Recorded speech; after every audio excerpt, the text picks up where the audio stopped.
अस्सलामुअलैकुम वरहमतुल्लाहि वबरकातुहू।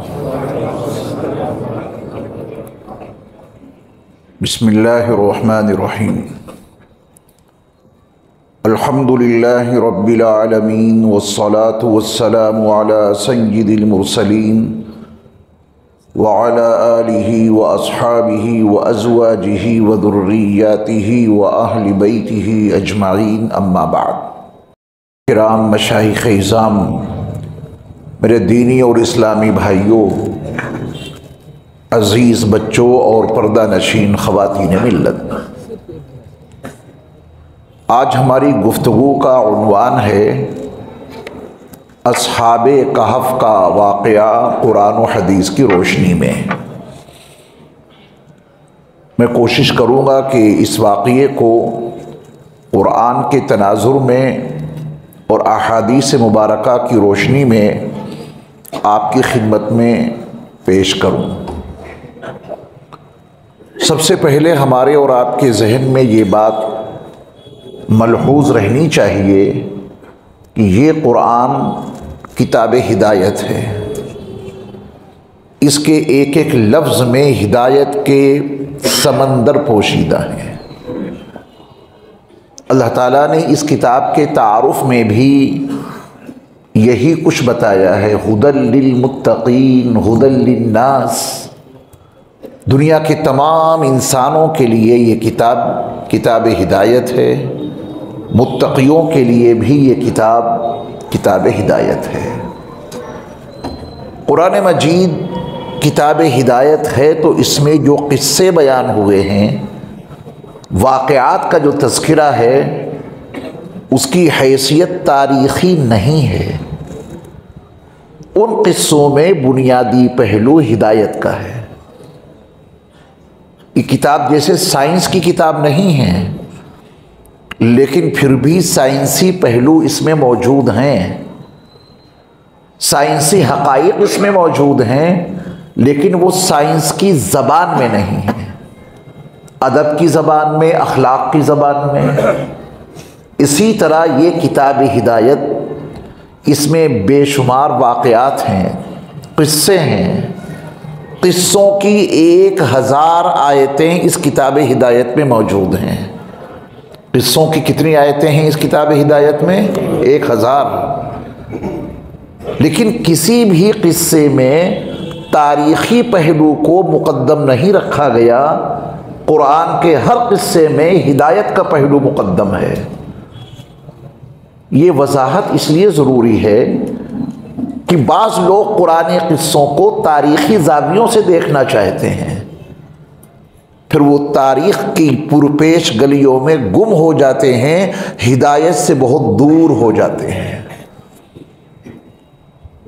आज सोशल मीडिया पे जिन लोगों ने वाज़ व नसीहत का काम अपने हाथ ले रखा है और उनके क़ारीन और सामईन उनको बड़ी अहमियत देते हैं कि साहब ऐसा राज मुनकशिफ किया जो अभी तक हमारे सामने ज़ाहिर नहीं हुआ था, वो कुरान के उस क़िस्से को तारीख़ी रंग देकर लोगों को हिदायत से दूर कर देते हैं। तारीख़ का नुक्ते नज़र उनके जहनों पे गालिब रहता है।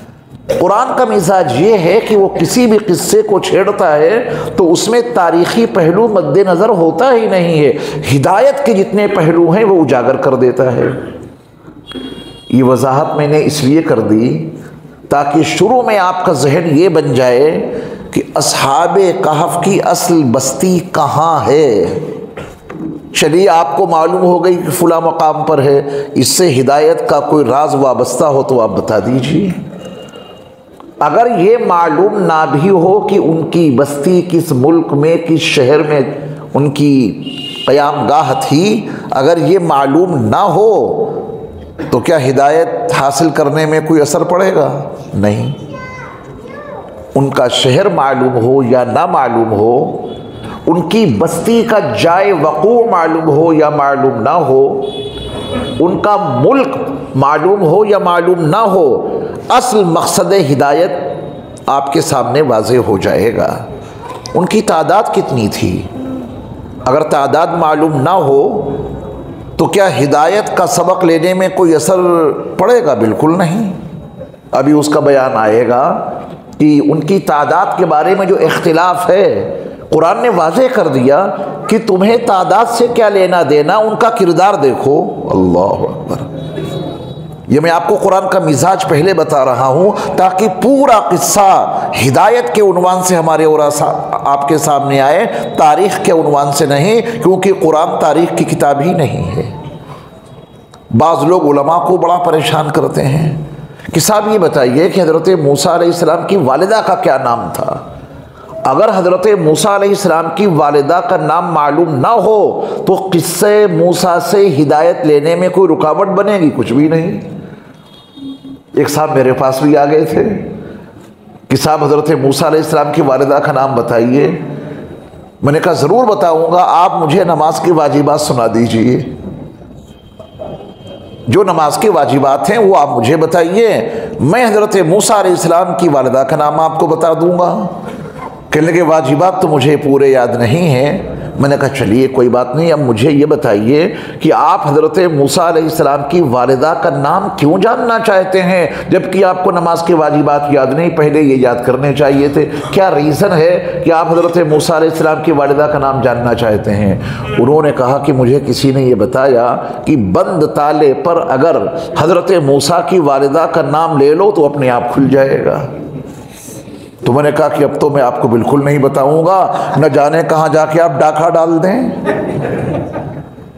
न जाने कहाँ जाके आप चोरी कर लें। ये उम्मत का मिजाज पता नहीं किसने बना दिया है।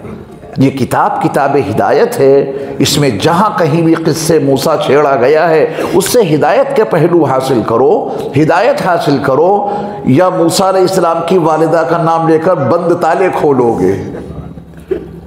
तो ये किताब हिदायत है। तो आज जो मैं किस्सा आपको कुरान के तनाजुर में सुनाऊंगा, इसमें इसकी कोई अहमियत नहीं है कि अस्हाबे कहफ की बस्ती क्या थी, फिर भी मुफस्सिरीन ने, मुअर्रिखीन ने जो उनके मकामात बताए हैं उनकी वजाहत कर दूंगा, लेकिन अल्लाहु आलम बिस्सवाब, अल्लाह ही को बेहतर मालूम है कि उनकी असल बस्ती कहाँ थी।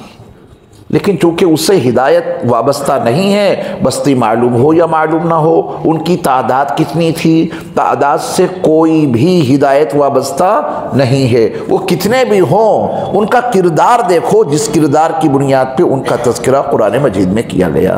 बन गया जहन कायदे से। बस्ती की तलाश ज़रूरी है? बोलिए नहीं। तादाद जानना ज़रूरी है? नहीं। एक बात की और वजाहत कर दूँ, ये असहाबे कहफ यकीनन न नबी है न रसूल, ये तय है, इनमें से कोई नबी या रसूल नहीं है। और अल्लाह ने इस किताब में नबियों रसूलों का किस्से छेड़े तो गैर नबियों गैर रसूलों के भी किस्से बयान किए हैं अल्लाह ने इस किताब में। इसका मतलब ये है कि अगर कोई शख्स अपने किरदार के लिहाज से बहुत बुलंद हो गया और अल्लाह की इबादत करते करते वो अल्लाह का मकबूल बंदा बन गया, तो उसकी ज़िंदगी में भी हिदायत के राज पोशीदा होते हैं। तभी अल्लाह ने कुरान में नबियों रसूलों की भी किस्से छेड़े, गैर नबियों गैर रसूलों के भी वाक़यात बयान किए कि देखो ये नबी तो नहीं थे न रसूल थे, लेकिन किरदार इतना बुलंद हो गया, ये कुरान में उनके तज़किरे आ गए। अब कुरान के बाद कोई किताब तो नहीं आएगी, तुम अपना किरदार इतना बुलंद कर लो कि बाद वाले तुम्हारी तारीख़ को पढ़कर तुम्हारी ज़िंदगी से भी कोई सबक हासिल कर लें। जो आज के दौर में हमें और आपको अपना किरदार बुलंद करना है, उस बुलंद किरदारी को कुरान में तो जगह मिल नहीं सकती, तारीख़ में तो जगह मिलेगी। यहीं से एक बड़ा इश्काल अपने आप दफ़ा हो जाता है। जब हम लोग अपने अकाबिर और अपने असलाफ और अपने बुज़ुर्गों के कुछ किस्से सुनाते हैं तो लोग कहते हैं कि साहब इनका किस्सा आप क्यों सुना रहे हैं, किसी नबी का वाक़या सुनाओ, किसी रसूल का वाक़या सुनाओ। वो ये भूल जाते हैं ये तो किस्सा मैं सुना रहा हूँ, मेरे रब ने गैर नबियों गैर रसूलों के किस्से कुरान में सुनाए हैं, कुरान में ज़िक्र किए हैं। असलाफ के वाक़यात में बड़ी अहमियत होती है। तो हिदायत हासिल करने की नीयत से इंशाअल्लाह हम ये किस्सा सुनेंगे। ये किस्सा जिस सूरत में मौजूद है उस सूरत का नाम ही उनके गार के नाम पे रख दिया गया।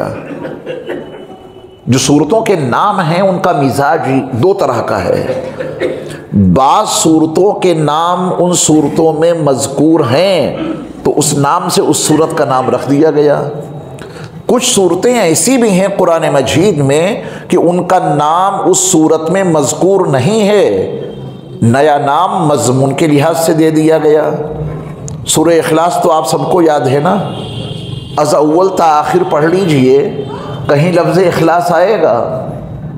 कुल हुवल्लाहु अहद अल्लाहु समद लम यलिद वलम यूलद वलम यकुल लहू कुफुवन अहद, कहीं लफ्ज़ इखलास आया? और सूरत का नाम क्या है? इखलास। लेकिन सूरतुल फील, हाथी के नाम पे जो सूरत है, पहली आयत में ही उसका तज़किरा आ गया, अलम तरा कैफ़ फ़अल रब्बुका बिअस्हाबिल अलफील आया। अलफील के नाम से सूरत का नाम, लफ्ज़ अलफील सूरत में मौजूद है। ये दो मिजाज आपने समझ लिए। इस सूरत का जो नाम है जिसमें इन गार वालों का वाक़या मज़कूर हुआ, हालांकि इसमें और भी क़िस्से हैं, हज़रत मूसा हज़रत खिज़र का भी क़िस्सा है इसमें, ज़ुल्क़रनैन का भी वाक़या है इसमें, लेकिन सूरत का नाम जो रखा गया वो गार वालों के नाम पे रखा गया। अम हसीबता अन्ना अस्हाबल कहफ फ़अवू इलल कहफ, ये दो मरतबा लफ्ज़ आया है। तो इस सूरत का नाम इन क़िस्से वालों के गार से मुताल्लिक़ जो लफ्ज़ है अल कहफ, उसी नाम से इस सूरत का नाम रखा गया। तो सूरतुल कहफ में अस्हाबुल कहफ का किस्सा मज़कूर है, इसलिए इस सूरत का नाम क्या हुआ? सूरतुल कहफ। अच्छा, इस सूरत की मुस्तकिल फ़ज़ाइल हैं, मुस्तकिल फ़ज़ाइल हैं। मैं फ़ज़ाइल अगर ज़िक्र करूँगा तो वक्त बहुत ज़्यादा लग जाएगा, लेकिन दो बातें हदीस की रोशनी में आपको ज़रूर बताऊँगा। सही मुस्लिम की एक हदीस जिसके रावी सैयदना अबू दरदा रज़ियल्लाहु ताला अन्हु हैं, वो फरमाते हैं कि रसूल मुकर्रम सल्लल्लाहु अलैहि वसल्लम ने इरशाद फरमाया कि जो शख्स सूरतुल कहफ की इब्तिदाई 10 आयतें याद कर ले, सही मुस्लिम की हदीस अबू दरदा रज़ियल्लाहु ताला अन्हु के हवाले से, जो शख्स सूरतुल कहफ की इब्तिदाई 10 आयतें याद कर ले, अल्लाह उसको दज्जाल के फितनों से महफूज रखेंगे। तो वाक़या भी सुनिए आज और तहैया कीजिए कि हम सूरतुल कहफ की इब्तिदाई 10 आयतें याद करेंगे इंशाअल्लाह। और जब आप इब्तिदाई 10 आयतें याद करेंगे तो उन 10 आयतों में असहाबे कहफ के किस्से की 2 आयतें शामिल हो जाएंगी। अल्लाह अकबर। पूरा किस्सा नहीं शामिल होगा क्योंकि 10वीं आयत तक असहाबुल कहफ से मुताल्लिक़ 2 आयतें आ जाएंगी। दज्जाल यहाँ जाकिर नगर में आएगा कि नहीं आएगा? आएगा, ज़रूर आएगा। वो आएगा, जब आएगा उससे छोटे छोटे दज्जाल तो आ चुके हैं ना, उनके फितरों से बचना है कि नहीं? पता नहीं बड़ा बड़ा दज्जाल हमारे और आपके ज़माने में आएगा कि नहीं आएगा। अभी आसार नहीं है कि वो असली बड़ा दज्जाल हमारे और आपके ज़माने में आ जाए, लेकिन जो उससे छोटे हैं कम से कम इनका मुकाबला करने की तैयारी कीजिए। ये 10 आयतें याद कर लीजिए। एक और हदीस के हवाले से आखिरी 10 आयतों का भी तज़किरा है। सूरतुल कहफ की जो आखिरी 10 आयतें याद कर ले। इन आयतों में कुछ अजीब बयानात होंगे, है ना? उन अजीब बयानात जो दिल को मुताअस्सिर करके रख देंगे, दिल की दुनिया बदल देंगी। ये 10 आयतें शुरू की और आखिर की ऐसी आयतें हैं। ये खाली ज़बानी याद ना कीजिएगा, इनको समझ लीजिएगा। 2 आयतें तो मैं आज आपको समझा दूंगा। इब्तिदा की 8 आयतें फिर कभी सही इंशाअल्लाह। रब्बे काबा की कसम, इब्तिदा की 10 आयतों में भी और आखिरी 10 आयतों में वो मज़ामीन मौजूद हैं। अगर वो मज़मून दिल की गहराइयों में उतर गए तो आप यकीन जानना कोई दज्जाल का फितना आपको मुताअस्सिर नहीं कर सकता। आप दज्जाल के फितनों से, छोटे दज्जालों के फितनों से भी और बड़े दज्जाल के फितनों से महफूज रहेंगे। वो मज़ामीन हैं इसके अंदर। और अल्लाह तौफीक अता फरमाए तो जुमे की रात को या पूरे दिन गुरूब आफ्ताब से पहले जुमे को इस सूरत की तिलावत कर लिया करना। जब इसकी तिलावत होती है तब क्या मंजरनामा होता है, वो बुखारी की एक हदीस मैं आपको सुनाई देता हूँ, फिर असल मौजू पे आ जाता हूँ, ताकि इस सूरत से भी हमारा गहरा ताल्लुक़ कायम हो जाए। सही बुखारी में हज़रत बरा इब्न आज़िब उस हदीस के रावी हैं, और वाक़या है जिन सहाबी का उनका नाम है उसैद बिन हुज़ैर, ये उनका किस्सा है। हज़रत उसैद ये रात में अपने यहाँ सूरतुल कहफ की तिलावत कर रहे थे, तो घोड़ा बंधा हुआ तो 2 रस्सियों से मजबूत। तिलावत के दौरान इनको ये महसूस हुआ कि ऊपर से एक बदली आई, उसमें नूर ही नूर है, और उनका वो घोड़ा बिदकने लगा। सूरह कहफ की तिलावत के दौरान सुबह हुई तो हज़रत उसैद रज़ियल्लाहु ताला अन्हु बारगाह रिसालत माबला साहिब सल्लल्लाहु अलैहि वसल्लम में हाज़िर हुए, और रात में पेश आने वाला ये क़िस्सा नबी मुकर्रम सल्लल्लाहु अलैहि वसल्लम के सामने पेश किया। या रसूलल्लाह, मैं रात को सूरतुल कहफ की तिलावत कर रहा था, घोड़ा 2 रस्सियों से बंधा हुआ था, ऊपर से बदली आई, रोशनी ही रोशनी थी, मेरा घोड़ा बिदकने लगा। तब रसूलुल्लाह सल्लल्लाहु अलैहि वसल्लम ने उनके सामने यह राज मुनकशिफ किया कि जब सूरतुल कहफ की तिलावत होती है तो अल्लाह के अनवार की बारिश होती है। वो सहाबी थे, उन्होंने देख लिया। हमारी और आपकी आंखों में वो सलाहियत नहीं है कि देखें, लेकिन जो हकीकत है वो तो है। पढ़ोगे अनवार की बारिश ज़रूर होगी। यहाँ कहीं वाईफाई लगा हुआ हो तो उसकी जितनी भी किरणें हैं वो सब फैल रही हैं, नज़र भी आती हैं क्या? मियाँ नज़र आएँ या ना आएँ, हैं ज़रूर। ना हो तो आपका मोबाइल वाईफाई पे चलेगा कैसे? है ना, नज़र नहीं आ रही हैं, महसूस भी नहीं हो रही हैं। तो वो सहाबी थे, उनकी तरह नज़रें बहुत तेज़ थीं। नूर ने नूर को देख लिया, उनकी आंखें मेरे मुस्तफ़ा ने नूरानी बना दी थीं तरबियत के नतीजे में। ये सहाबा हैं जिनके फ़ज़ाइल आप पहले सुन चुके हैं। तो करेंगे इसकी तिलावत इंशाअल्लाह। जुमे की रात को कर लें, जुमेरात का दिन गुजर जाए, सूरज गुरूब होने के बाद वो जुमे की रात लग जाती है, लैलतुल जुमा शुरू हो जाती है। गुरूब आफ्ताब से पहले पहले जुमे को इसकी तिलावत मुकम्मल कर लिया करें, अनवार की बारिश। और भी बहुत सारे फ़ज़ाइल अहादीस में इस सूरत के मौजूद हैं। तो अब तक आपको 3 बातें याद हो गई। सूरतुल कहफ की इब्तिदाई 10 आयतें याद कर लें या आखिर की 10 आयतें याद कर लें। आप तो शुरू वाली पहले याद करें, आखिर वाली बाद में याद कर लेना, और आने वाला जुमा इस पे अमल शुरू कर दीजिए। अनवार की बारिश होगी इंशाअल्लाह, उसके नतीजे में दिल और दिमाग के ऊपर जो गुनाहों की गलाज़तें हैं इंशाअल्लाह वो सब साफ़ हो जाएंगी। ये चंद तमहीदी बातों को अर्ज़ करने के बाद अब हम असहाबे कहफ का किस्सा आपके सामने कुरान की आयत के तनाजुर में शुरू करने जा रहे हैं। पहले ये जहन बना लें कि जहाँ से असहाबुल कहफ का किस्सा कुरान में शुरू हुआ है, इब्तिदाई 4 आयतों में इजमाली बयान है। इब्तिदाई 4 आयतों में इजमाली बयान है, और उसके बाद फिर उन्हीं असहाबे कहफ का किस्सा अल्लाह ने तफसील से बयान किया है। तो पहले इजमाल की जो पहली आयत है, क्या अंदाज़ बयान है हमारे रब का। पहली आयत ही हमारे दिल और दिमाग को रोशन करके रख देगी इंशाअल्लाह। पहली आयत में वो मजमून है जो असहाबे कहफ के किस्से को समझने के लिए हमारे दिल और दिमाग की दुनिया को हमवार कर देगी। पहली आयत ही आप देखें, अल्लाह का फरमान है, अम हसीबता अन्ना असहाबल कहफी वर रकीम कानू मिन आयातिना अजबा। ये अंदाज है कुरान का। यानी अगर हम इसको अरबी ज़बान में इस वाक़ये को बयान करें उर्दू ज़बान के लबो लहजा के मुताबिक, तो तकरीबन यही अंदाज़ निकलेगा, अम हसीबता अन्ना असहाबल कहफ वर रकीम कानू मिन आयातिना अजबा। ये मैंने वो लबो लहजा इख्तियार किया है जो इसके तर्जमे में मौजूद है।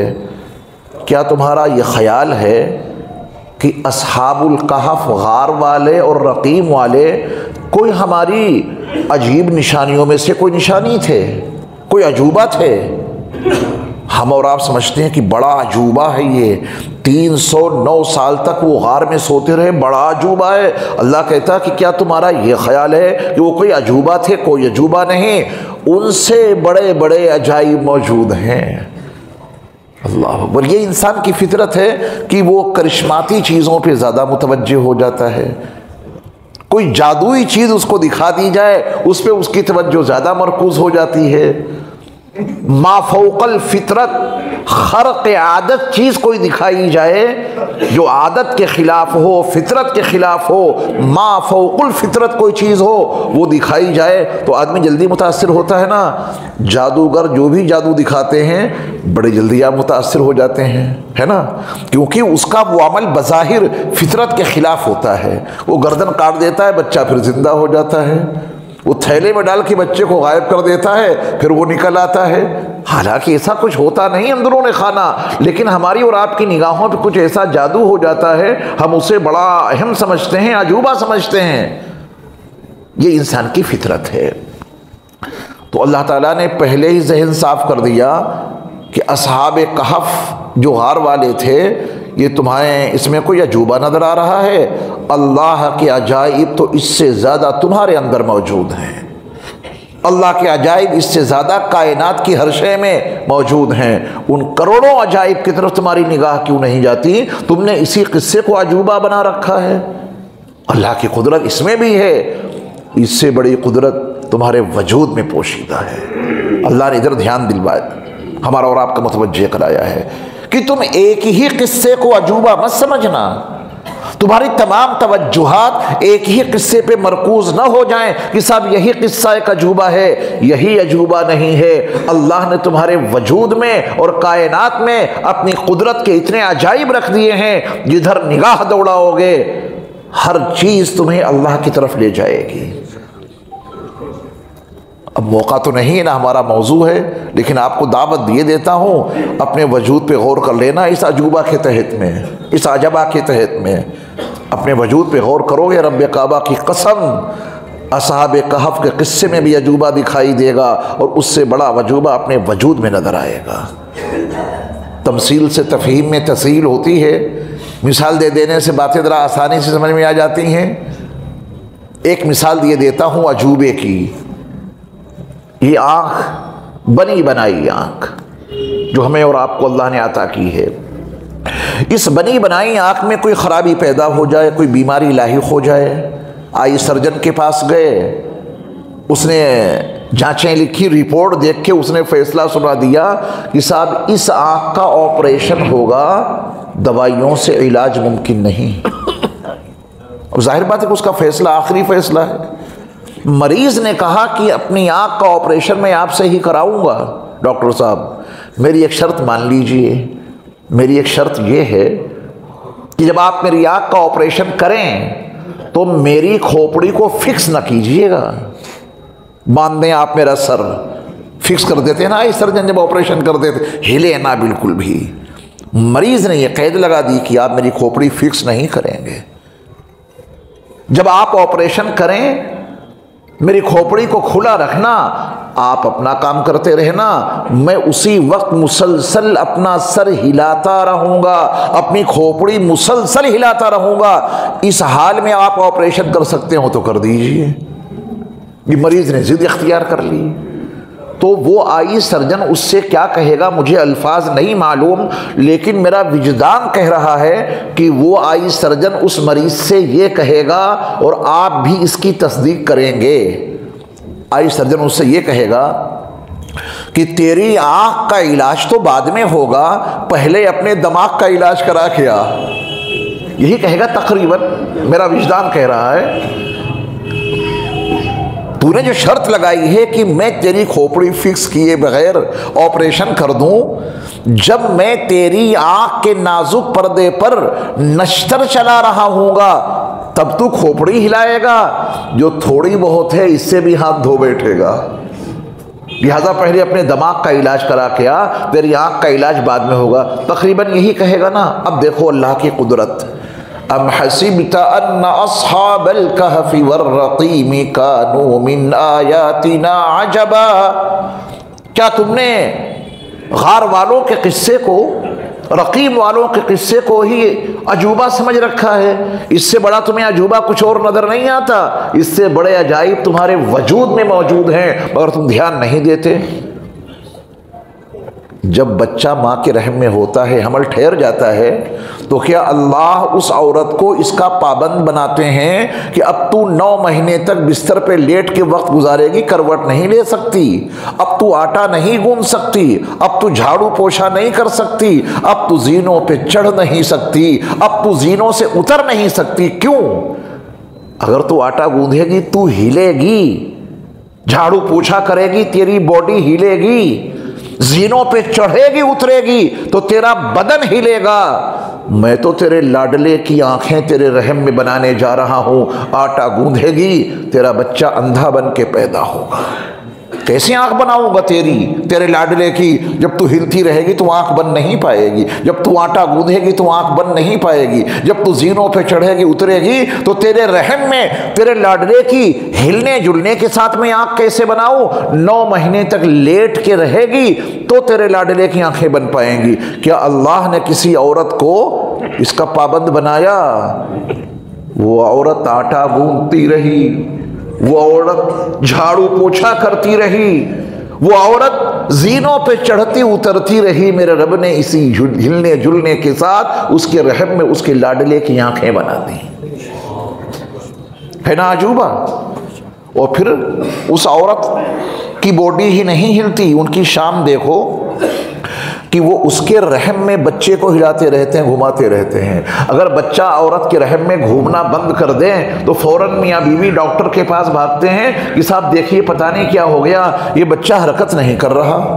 सच, बच्चा हरकत नहीं कर रहा, बच्चा भी घूमता रहता है। अब गौर करो कि बच्चा अलग घूम रहा है, माँ अलग काम कर रही है। इन हालतों में 3 तारीकियों में जिन्होंने देखने की आंखें बना दी, क्या इसमें अजूबा नहीं है? असहाबे कहफ के किस्से में अजूबा है क्या, जो 309 साल तक सोते रहे? बस बनी बनाई आंख को सही करने के लिए डॉक्टर कहता है कि खोपड़ी फिक्स करनी पड़ेगी। मेरे रब ने 2-2 हरकतों के साथ इन आंखों को तैयार कर दिया।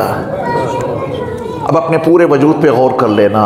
दिमाग हिलते हिलते बना दिया, काम करते करते कानों के पर्दे तैयार कर दिए, माँ मुसलसल काम में लगी रही, पहलू में धड़कता हुआ दिल बना दिया, कितनी रगें और नसें तैयार कर दी। अल्लाह अकबर। करेंगे और इस तरह। ये मेरा बड़ा दिलचस्प मौजू है जिस पर मैं घंटों बोलता हूँ अल्हम्दुलिल्लाह, लेकिन मैंने आपको इशारे में बता दिया कि अजूबा सिर्फ असहाबे कहफ के किस्से में ही नहीं है, उनकी कुदरत के अजाइब हर चीज़ में मौजूद है।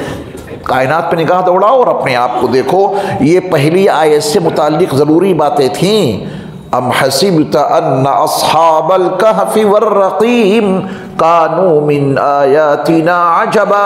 ए मुखातब, क्या तूने गार वालों और रकीम वालों को ही कोई अजूबा समझ रखा है? क्या है अजूबा उसमें, लेकिन उससे बड़े बड़े अजाइब और भी तो हैं, उन पर निगाह रखो। यानी अल्लाह हमें और आपको महदूदियत से निकाल कर लामहदूद दायरे में लाना चाहते हैं, हमारी फिक्रों को वसी करना चाहते हैं, एक ही बात के हम गुलाम ना बन जाएं। अल्लाह हमारी फिक्रों को वुसाअत देने के लिए ये अंदाज इख्तियार कर लिया हमारे रब ने कि अजूबा इसी में नहीं है, अजाइब से कायनात भरी पड़ी है। जिधर निकाह उठाओगे वही तुम्हें अल्लाह के अजाइब नजर आएंगे। असहाबे कहफ के वाक़ये से मुताल्लिक़ की पहली आयत मैंने पढ़ी और उसका मफ़हूम आपको मैंने समझाया और आपके चेहरे बता रहे हैं कि आपने मफ़हूम समझ लिया। इसमें 2 लफ्ज़ हैं, असहाबुल कहफ व रक़ीम। अब इसका तर्जमा सुनिए। असहाबुल कहफ इसका तर्जमा है गार वाले, और रक़ीम रक़ीम वाले। अब ये 2 लोगों को तज़किरा आ गया, गार वाले, रक़ीम वाले। ये कौन है रक़ीम वाले? असहाब दोनों पे लगा हुआ, असहाब अल कहफ व असहाब अर रक़ीम। गार वाले, रक़ीम वाले, क्या ये दोनों अलग अलग हैं या एक ही हैं? इसका जानना बहुत ज़रूरी है। मैं सही बुखारी की एक हदीस का सहारा लेकर और मुस्नदुल इमाम अहमद इब्न हम्बल की एक हदीस का सहारा लेकर और रक़ीम के बारे में कुछ वजाहतें ज़रूरी समझता हूँ। पहले आप मशहूर जो बातें हैं उनको सुन लीजिए। इस सिलसिले में मशहूर रिवायात ये हैं कि ये दोनों एक हैं, अलग अलग नहीं हैं। असहाबुल कहफ व रकीम दोनों एक हैं।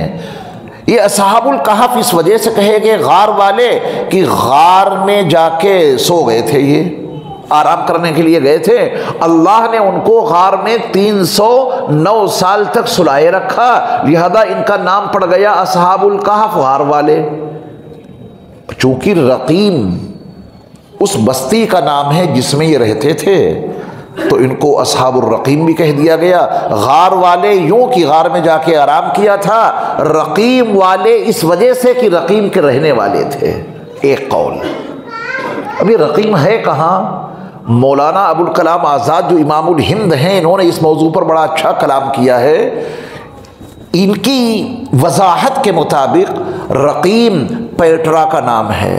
अल-बतरा अरबी ज़बान में अलिफ लाम बे ते रे अलिफ हमज़ा, अल-बतरा, बतरा अरबी ज़बान में उस जगह का नाम है, और अंग्रेज़ी में उसी को कहते हैं पेट्रा। जॉर्डन यानी उर्दून की जो राजधानी है अम्मान, वहाँ से तकरीबन 245 किलोमीटर के फासले पर यह अल-बतरा है, पेट्रा। तो उनका अबुल कलाम आज़ाद, इमामुल हिंद मौलाना अबुल कलाम आज़ाद की तहकीक ये है कि अर-रकीब उसी बतरा, उसी पेट्रा का नाम है जहाँ के ये बाशिंदे थे। गार वाले नौजवान ये उसी बस्ती के रहने वाले थे। अब वो बस्ती कैसी है आपके इल्म में शायद नहीं होगी कैसी है, लेकिन ये फ़कीर उस बस्ती में 4 मरतबा जा चुका है। पेट्रा, अल-बतरा अजीब बस्ती है। और अभी फिर मैं जा रहा हूँ 12 जनवरी को इंशाअल्लाह।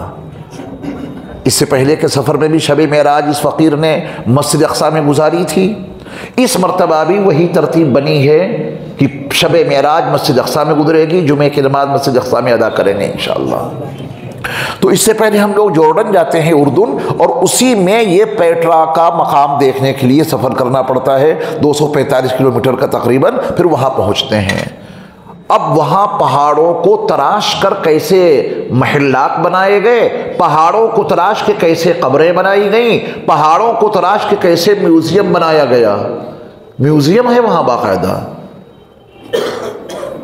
जिसमें तकरीबन 5000 लोग बैठकर वो तमाशा देख सकते हैं जो उसके सेंटर में तमाशा दिखाया जाता था।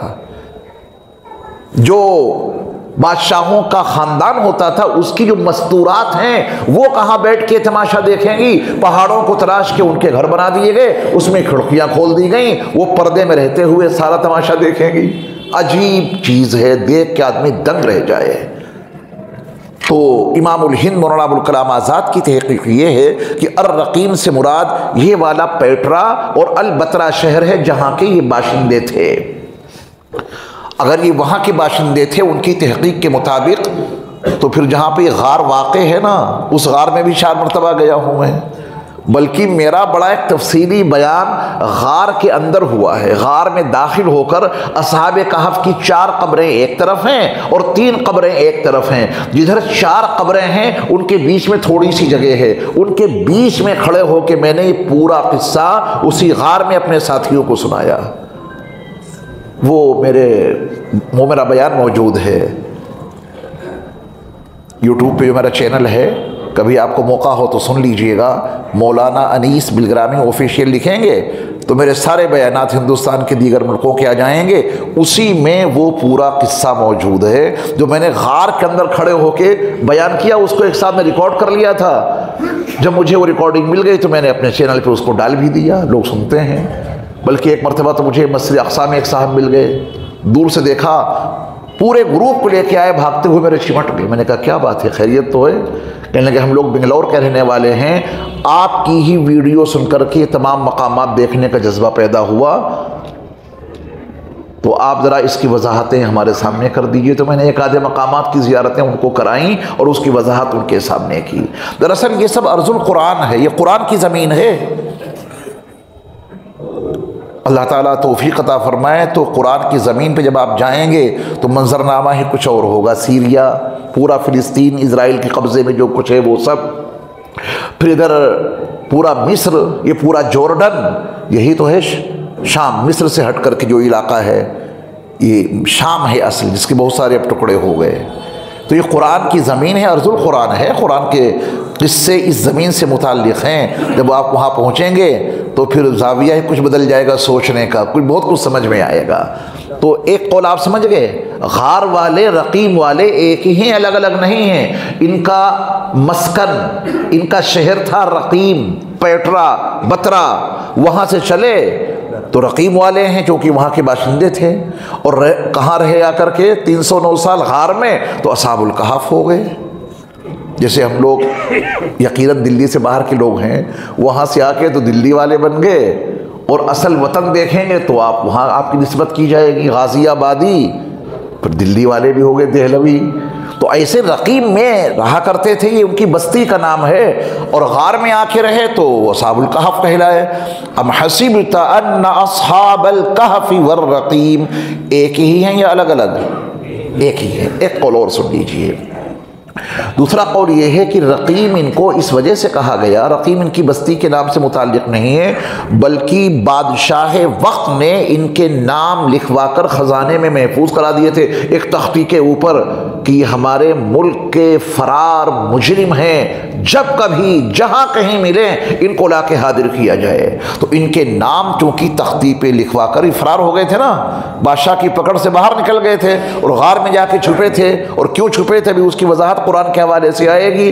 तो बादशाह वक्त ने इनके नाम लिखवा कर कि ये इश्तिहारी मुजरिम हैं, वारंट निकल गए इनके, तो इनके नाम लिख करके ख़जाने में महफूज कर दिए गए थे। जब कहीं मिले इनको ला के हाजिर किया जाए, इनको सज़ा दी जाएगी। तो रकीम बमाना मरकूम, लिखे हुए, रकम लिखा हुआ। तो इनके नाम चूँकि लिख दिए गए थे तो ये गार वाले भी हैं और इनके नाम लिखे गए, लिहाजा ये रकीम वाले भी हैं। अस्हाबल कहफ़ी वर रकीम अभी भी एक ही हैं या अलग अलग हैं? एक ही हैं।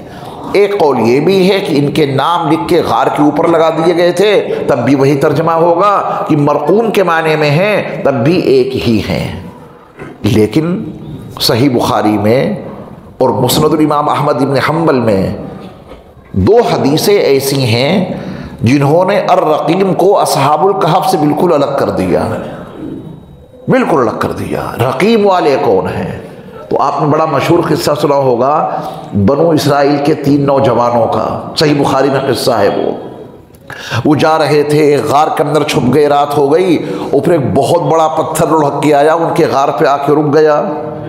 किसे बुलाएं, किसे पुकारे, कोई सुनने वाला नहीं, और उस चट्टान को उनके गार के दहाने से कोई हटाने वाला नहीं। तीनों नौजवान अंदर फंस गए। तब क्या किया था उन्होंने? मशवरा ये किया कि अब बचाएगा कोई नहीं अल्लाह के सिवा। अपनी ज़िंदगी में कोई नेक काम किया हो, उस नेक काम का अल्लाह को वास्ता दो, अल्लाह मदद करेंगे। सुना है वाक़या? एक ने कहा था कि मैं अपने माँ बाप को जब तक दूध नहीं पिला देता था, जब तक अपने बच्चों को नहीं देता था, ऐ अल्लाह अगर मैंने वो काम खालिस आपके लिए किया तो उसकी बरकत से हमारी मुसीबत दूर फरमा। मेरे मुस्तफ़ा का फरमाने आलिशान है, चट्टान खिसक गई मगर इतनी नहीं कि ये निकल सकें। हिली, नीचे आई, लेकिन अभी निकलने की जगह नहीं बनी। दूसरे ने कहा कि या अल्लाह मेरी चचाजाद बहन से मुझे मोहब्बत हो गई थी, कुछ पैसे मैंने उसको दे दिए थे, ज़िना के लिए वो राज़ी भी हो गई थी। ऐन टाइम पे उसने मुझे आपका डर दिलाया, आपका खौफ दिलाया मेरी चचाजाद बहन ने कि अल्लाह से डर, ये बुरा काम न कर। तो ऐ अल्लाह अगर वो बुरा काम मैंने सिर्फ आपकी वजह से छोड़ा, सिर्फ आपकी वजह से, आपके डर और आपके खौफ की वजह से मैंने वो बुरा काम नहीं किया था, वरना तो तमाम असबाब मुहैया थे, कोई रुकावट नहीं थी, सिर्फ आपका डर मेरे दिल में आ गया, मैंने बुरा काम नहीं किया। अगर सिर्फ आपके लिए मैंने बुरा काम छोड़ा था आपके डर से, तो उसकी बरकत से हमारी मुसीबत दूर फरमा। मेरे मुस्तफ़ा का फरमाने आलीशान है, वो चट्टान और खिसक गई। अल्लाह अकबर। कब का काम कब असर कर रहा है, और किसी और का वसीला नहीं दे रहे हैं, अपने काम का वसीला दे रहे हैं। मेरे ईमान वाले भाइयों, अपनी ज़िंदगी में कोई एक आधे तो काम ऐसे हम और आप कर लें जो सिर्फ अल्लाह के लिए किए हो। रब काबा की कसम, वो काम इस दुनिया में भी काम आएंगे, आखिरत में भी काम आएंगे। दिखावा छोड़ो, रिया, नामो नमूद और शोहरत के जज्बे मिटा दो, और जो काम करो वो अल्लाह के लिए करो। इखलास भरा काम दोनों जहान में काम आता है। देखो इन दोनों नौजवानों ने कोई बड़े काम गिना है कि रात भर तहज्जुद पढ़ी हो, 40 साल तक तहज्जुद क़ज़ा ना हुई हो, ऐसे किसी अमल का वास्ता दिया। कितना मुख्तसर सा अमल, माँ बाप को पहले दूध पिलाना, बाद में बच्चों को पिलाना, एक रात इंतज़ार कर लिया, गुनाह को छोड़ा अल्लाह के खौफ से। ये इतना बड़ा अमल है कि चट्टानें खिसक जाती हैं इससे। अल्लाह, कोई गुनाह का मौका मिले बाज आ जाओ अल्लाह के डर से, इस अमल में इतनी क़ुव्वत और ताकत पैदा हो जाती है। और तीसरे ने क्या कहा, मज़दूर की मज़दूरी मेरे पास रह गई थी, मैंने उसके पैसे से उसके नाम पे कारोबार शुरू कर दिया।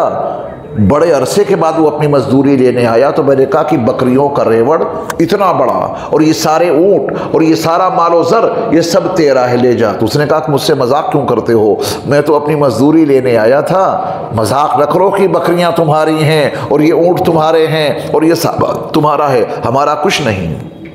तो वो शख्स कह रहा है कि या अल्लाह, मैंने उसके पैसे से उसके नाम पे ये काम शुरू किया था, इजाफा होता रहा, मैंने सिर्फ ऐ अल्लाह आपकी वजह से वो सारी बकरियां और सारे ऊँट और सारा मालो मता उसके हवाले कर दिया था, सिर्फ आपकी वजह से। अगर वो काम मैंने आपके लिए किया तो उसकी बरकत से मेरी मुसीबत दूर कर दीजिए, हमारी मुसीबत दूर कर दीजिए। मेरे मुस्तफ़ा सल्लल्लाहु अलैहि वसल्लम का फरमाने आलीशान है, वो चट्टान फिर खिसकी और इतनी तीसरी मरतबा खिसकी कि इनके निकलने का रास्ता पैदा हो गया। ये हैं असहाबुर रक़ीम। बताओ इसमें अजूबा है कि नहीं है? है ना? तो असहाबे कहफ 309 साल तक सोए, उसमें भी अजूबा है, और इतनी बड़ी चट्टान बगैर हाथ लगाए खिसक गई, इसमें भी अजूबा है। अल्लाह। इमाम बुखारी रहमतुल्लाह अलैह ने तो बाब ही वहां पर यह कायम किया है। असहाबुल कहफ के बाद अर्रक़ीम का बाब इसी उन्वान से कायम किया है कि वो गार वाले थे, असहाबुल गार उनका नाम रखा इमाम बुखारी रहमतुल्लाह अलैह ने। और मुस्नदुल इमाम अहमद इब्न हम्बल में भी एक हदीस है जिससे इमाम बुखारी की इस हदीस की तायीद होती है। तो अगर आप तारीख़ी, अब बात सुनिएगा तवज्जो से, तारीख़ी नुक्ते नज़र से अगर आप देखेंगे तो असहाबुल कहफ व रक़ीम आपको एक दिखाई देंगे, हदीस के हवाले से देखेंगे, हदीस की रोशनी में, तो दोनों आपको अलग अलग दिखाई देंगे।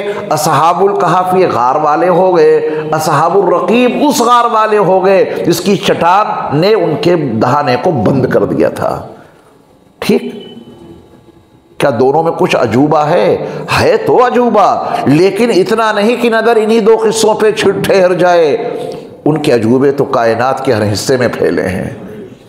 है तो इन दोनों में अजूबा, असहाबुल कहफ हो या असहाबुल रक़ीम हो, असहाबुल रक़ीम हो, दोनों के किस्सों में अजूबा है तो, लेकिन साहब इतना बड़ा अजूबा नहीं है जो आपकी इस बॉडी में जितने अजाइब उन्होंने रखे हैं उससे ज़्यादा बड़े हो जाए। उससे बड़े बड़े अजाइब आपके अंदर हैं। 24 घंटे में अजूबा दिल का मालूम है आपको? हमारी माएँ बहनें भी सुन रही हैं, बेटियां भी सुन रही हैं। ये दिल जो पहलू में धड़कता है 24 घंटे में 1,12,000 मरतबा से लेकर 1,40,000 मरतबा तक ये धड़कता है 24 घंटे में। ये अजूबा भूले बैठे हैं और साहब इसके अजूबे के ऊपर ज़्यादा तवज्जो दे दी। अल्लाह हमारे जहन को डिवाइड करना चाहते हैं। यही नहीं, यहाँ भी देखो, जब सोते हैं तो हर उज़्व आराम करता है, आँखें आराम करती हैं, नाक आराम करती है, खुशबू बदबू का एहसास नहीं, कान आराम करते हैं, बराबर में क्या हो रहा है कुछ सुनाई नहीं देता, पूरा बदन आराम करता है। हजरत दिल भी आराम करते हैं। मियाँ अगर इन्होंने आराम कर लिया तो कुछ ज़्यादा ही लंबा आराम हो जाएगा, है ना? ये कौन है जो धड़का रहा है 1,40,000 मरतबा तक? हम गुनाह कर कर के सोते हैं, हमारे अल्लाह जाग जाग कर हमारी हिफाजत करते हैं। हम इस अजूबे को भूले बैठे हैं। कितने गुनाह करके सोते हैं, गुनाह करते करते सोते, गंदा प्रोग्राम, गलीज़ प्रोग्राम देखते देखते आंखें बंद हो रही हैं, फिर भी वो इतने करीम और रहीम हैं कि वो जाग जाग कर हमारी और आपकी हिफाजत करते हैं। पहलू में दिल धड़कता रहा 1,40,000 मरतबा, नतीजा 700 लीटर खून। हमारे और आपके घरों में 500 लीटरों की टंकियाँ होती हैं, 500 लीटर पानी की टंकी, 700 लीटर खून 1,40,000 मरतबा दिल की धड़कनों के नतीजे में रगों में, नसों में 700 लीटर खून का दौरानिया हो जाता है। कुछ पता चलता है? तो असहाबुल कहफ गार वाले, असहाबुल रकीम उस गार वाले जिसमें 3 नौजवान फंस गए थे। तो तारीख़ी नुक्ते नज़र से ये एक मालूम होते हैं, हदीस के तनाजुर में दोनों किस्से अलग हो गए। अगर दोनों किस्से अलग हैं तो लफ्ज़ अजबा को दोनों पे फिट किया जाएगा। क्या तुमने ये ख्याल कर रखा है कि गार वाले और वो नौजवान जो वहाँ गार में फंस गए थे ये कोई अजूबा है? ये कोई अजूबा नहीं। हमारी आयतों में से हमारी निशानियाँ हर जगह बहुत ज़्यादा फैली पड़ी हैं। तो मैंने एक दिल की मिसाल भी दे दी, आँखों की मिसाल दे दी। अब हम आगे बढ़ते हैं। अभी इजमाली बयान, तफसीली बयान 4 आयतों के बाद आएगा। अभी पहली आयत का मजमून आपके सामने वाज़ेह हुआ। अल्लाह का फरमान है, इज़ अवल फित्यतु इलल कहफ फ़क़ालू रब्बना आतिना मिन लदुनका रहमा व हय्यि लना मिन अम्रिना रशदा। वो मौका याद करने के काबिल है जब वो नौजवान गार तक पहुँचे, गार तक आए, तो उन्होंने कहा कि ऐ हमारे रब, अपनी तरफ से हमें खुसूसी रहमतों से नवाज दीजिए। अब यहाँ पर रकीम का जो तज़किरा है वो नहीं होगा, वो तो अजबा के तहत में आ गया कि क्या तुमने उनको अजूबा समझ रखा है। जो ये आयत मैंने आपके सामने पढ़ी, अब इसमें रकीम का तज़किरा नहीं होगा, रकीम वालों का। अब किसका तज़किरा होगा? असहाबुल कहफ का। तभी अल्लाह ताला ने इसमें फरमाया कि इज़ अवल फित्यतु इलल कहफ। अल्लाह अकबर। इसमें लफ्ज़ फितिया ने, अभी समझाऊंगा, दिल के निया खानों में एक हलचल पैदा कर दी। हलचल। इज़ अवल फितिया, नौजवान आए थे। कौन? फितिया, नौजवान। इसमें बूढ़े लोगों का तज़किरा नहीं जिनका बदन गुनाहों से आजिज़ आ जाता है। किसी गुनाह के लिए अब उनका कदम उठने के काबिल न रहा तो अल्लाह की तरफ मुतवज्जे हुए। ज़बां से गालियां बकने के काबिल न रहे तो अल्लाह अल्लाह करने लगे। आंखों से कुछ सुझाई नहीं देता तब फिल्में देखनी बंद की हैं। कानों से कुछ सुनाई नहीं देता तब बुराइयां छोड़ी हैं। तन बदन में कोई कुव्वत न रही तब बुराइयां छोड़ी हैं। जवान इंसान को उसकी जवानी बुराइयों की तरफ राग़िब करती है।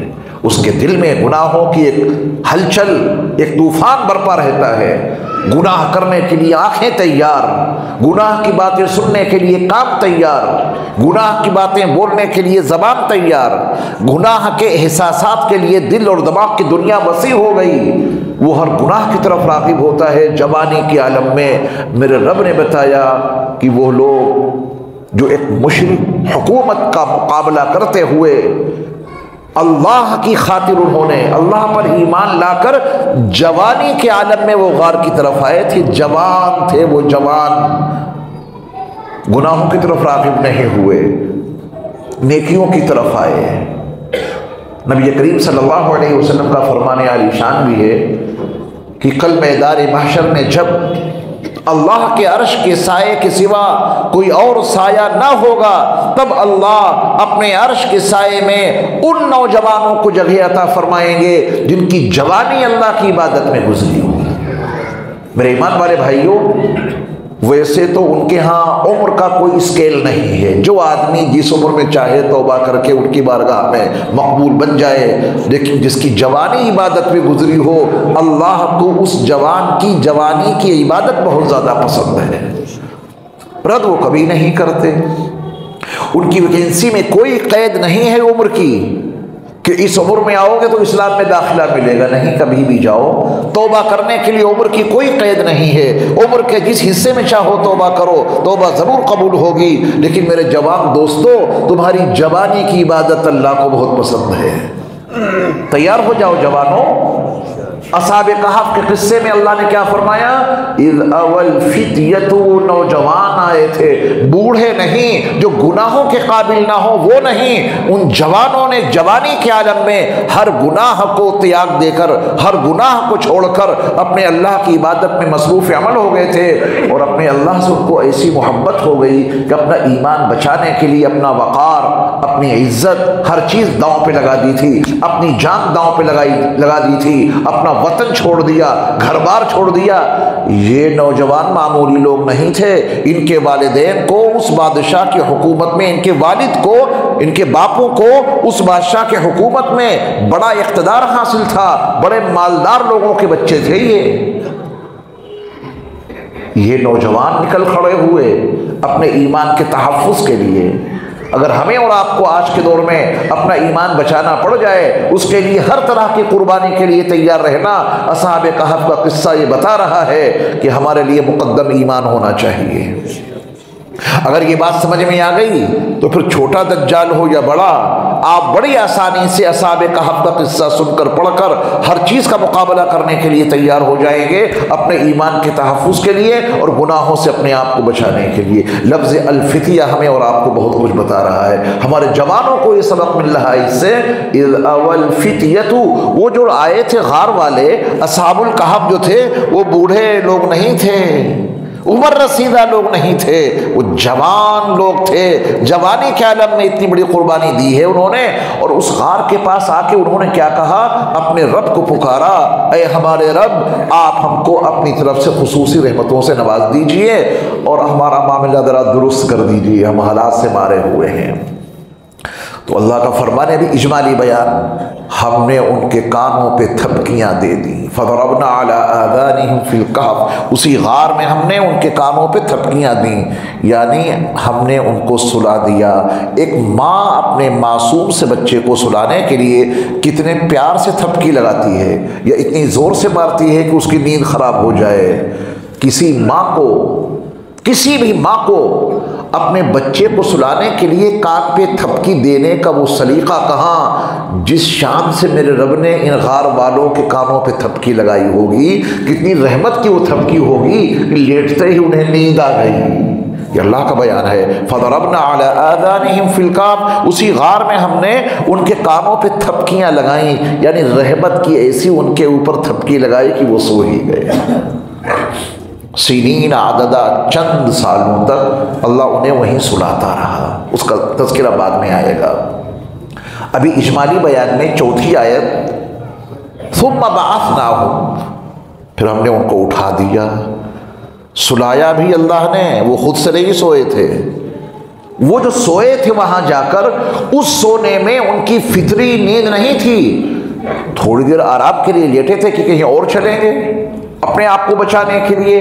वो लेटे ही थे कि उनके कानों पे मेरे रब ने रहमत की थपकियाँ दी तो सो गए। उन्हें सुलाया किसने? अल्लाह ने। थुम्मा बअसनाहुम, फिर हम ही ने उनको बेदार किया, हम ही ने उनको उठाया। और उठाया इसलिए ताकि इन लोगों में इस बात की बहस छिड़े कि हम यहाँ कितनी देर ठहरे हैं, इसी में हिदायत का राज पोशीदा है। ये इजमाल हो गया। वो गार तक पहुँचे, अपने शहर से भागकर वक्त के बादशाह के जुल्म और जबर और तशद्दुद और इस्तिबदाद से अपने आप को बचाने के लिए और अपने ईमान के तहफ़्फ़ुज़ के लिए वहाँ से भागे, गार तक आए, रब से रहमत मांगी। उनके रब ने उनके ऊपर रहमत की ऐसी बारिशें की कि वो सो गए। फिर अल्लाह ही ने उनको उठा दिया ताकि उन्हें पता तो चले कि वहाँ रुके कितने दिन है वहाँ। इन 4 आयतों में इजमाल है। अब तफसीली बयान शुरू होता है। नहनु नक़ुस्सु अलैका नबअहुम बिलहक़, मेरे महबूब नबी हम आपको उनका किस्सा ठीक ठीक सुना रहे हैं। किस्सा अल्लाह अपने नबी को असहाबे कहफ का ठीक ठीक सुना रहे हैं। ज़रूरत क्या पेश आई थी? ज़रूरत ये पेश आई थी कि मक्के वालों ने एक वफ़द मदीने भेजा था, मदीने के उलमाए यहूद के पास, क्योंकि मक्के में कोई ज़्यादा लोग पढ़े लिखे नहीं थे, मुहक्किकीन नहीं थे मक्के में, पढ़े लिखे थे बराए नाम, लिखना पढ़ना जानते थे। वहाँ कोई बहुत बड़ा मुहक्किक, कोई बहुत बड़ा तारीखदा, कोई बहुत बड़ा आलिम नहीं था मक्के में। हाँ, मदीने में बहुत पढ़े लिखे लोग थे। यहूदी उलमा एक से एक माहिरीन, तारीख के एतबार से, मजहब के एतबार से बड़े बड़े उलमा यहूद सब मदीने में थे। तो मक्के वालों ने एक वफ्द भेजा कि ये मोहम्मदुर रसूलुल्लाह सल्लल्लाहु अलैहि वसल्लम की जो तहरीक है ये थामे नहीं थम रही है। जो तरकीब इख्तियार करते हैं इनकी तहरीक को पस्त करने के लिए, पसमा करने के लिए, हमारी हर तरकीब बेकार हो जाती है। हर तरह का मुकाबला कर लिया हमने इनका, अब हमारे पास इतना इल्म तो नहीं है कि इल्मी एतबार से इनका मुकाबला कर ले। मार पीट, जुल्म, तशद्दुद, जबर, ये सब कुछ करके देख लिया। इनके मानने वाले दिन ब दिन बढ़ते ही चले जा रहे हैं, ऐसी इल्मी बातें करते हैं ये। तो अब इनका इल्मी मुकाबला करने के लिए हमें यहूद से रब्ता करना ही पड़ेगा। तो एक वफ्द भेजा इन्होंने मक्के से मदीने मुनव्वरा उलमा यहूद के पास, और ये खबर भेजी कि हमारे यहाँ मक्के में कोई साहब नबूवत का दावा करते हैं और ऐसी ऐसी बातें हमसे कर रहे हैं। इनकी बढ़ती हुई तहरीक हमसे रोके नहीं रुक रही है। कुछ ऐसे सवालात बना के भेज दो कि उसमें ये मोहम्मद रसूलुल्लाह अटक जाएं, उसका जवाब न दे पाएं, तो हम इनका मुकाबला कर लेंगे। ये वफ्द मक्के वाला जब मदीने मुनव्वरा के उलमा यहूद के पास पहुंचा तो उलमा यहूद ने निहायत पेचीदा 3 सवालों का पर्चा बना के उन्हें दे दिया। बड़ा ही पेचीदा सवाल। साथ में ये भी कह दिया अगर इसका वो जवाब दे देंगे तो वाकई नबी होंगे वो, और जवाब न दे सके तो फिर नबी नहीं होंगे, क्योंकि गैर नबी इन तीनों सवालों का सही जवाब दे ही नहीं सकता। उनमें पहला सवाल ये था कि जाके नबी से पूछना कि अस्हाबुल कहफ का किस्सा क्या है, वो कैसे बता पाएंगे? उन्होंने दुनिया में किसी इंसान से कुछ पढ़ा ही नहीं। जब दुनिया में कोई उनका मुअल्लिम नहीं, जब दुनिया में उनका कोई उस्ताद नहीं, जब तारीख के औराक उन्होंने देखे तक नहीं, तो वो क्या जाने अस्हाबुल कहफ का किस्सा क्या है?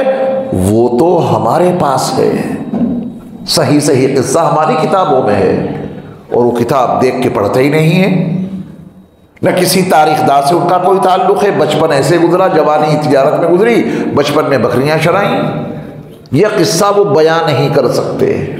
2 और सवालात हैं, उनका तज़किरा करूंगा तो वक्त आपका इस्तेमाल होगा। जो हमारा असल मौजू है उसी पर रहते हैं। उन 3 सवालों में ये पहला सवाल दिया यहूदी उलमा ने कि जाके पूछो उनसे अस्हाबुल कहफ का किस्सा क्या है। नहीं बता पाएंगे वो, क्योंकि सही किस्सा हमारे पास मौजूद है बस, और हम सही किस्सा किसी को बताते ही नहीं, सुनाते ही नहीं हैं। मक्के वालों में खेमे गोइयाँ होती थी कि वो इतने थे, कुछ न कुछ किस्से के तज़किरे थे, लेकिन मरबूत किस्सा मक्के वालों को नहीं मालूम था।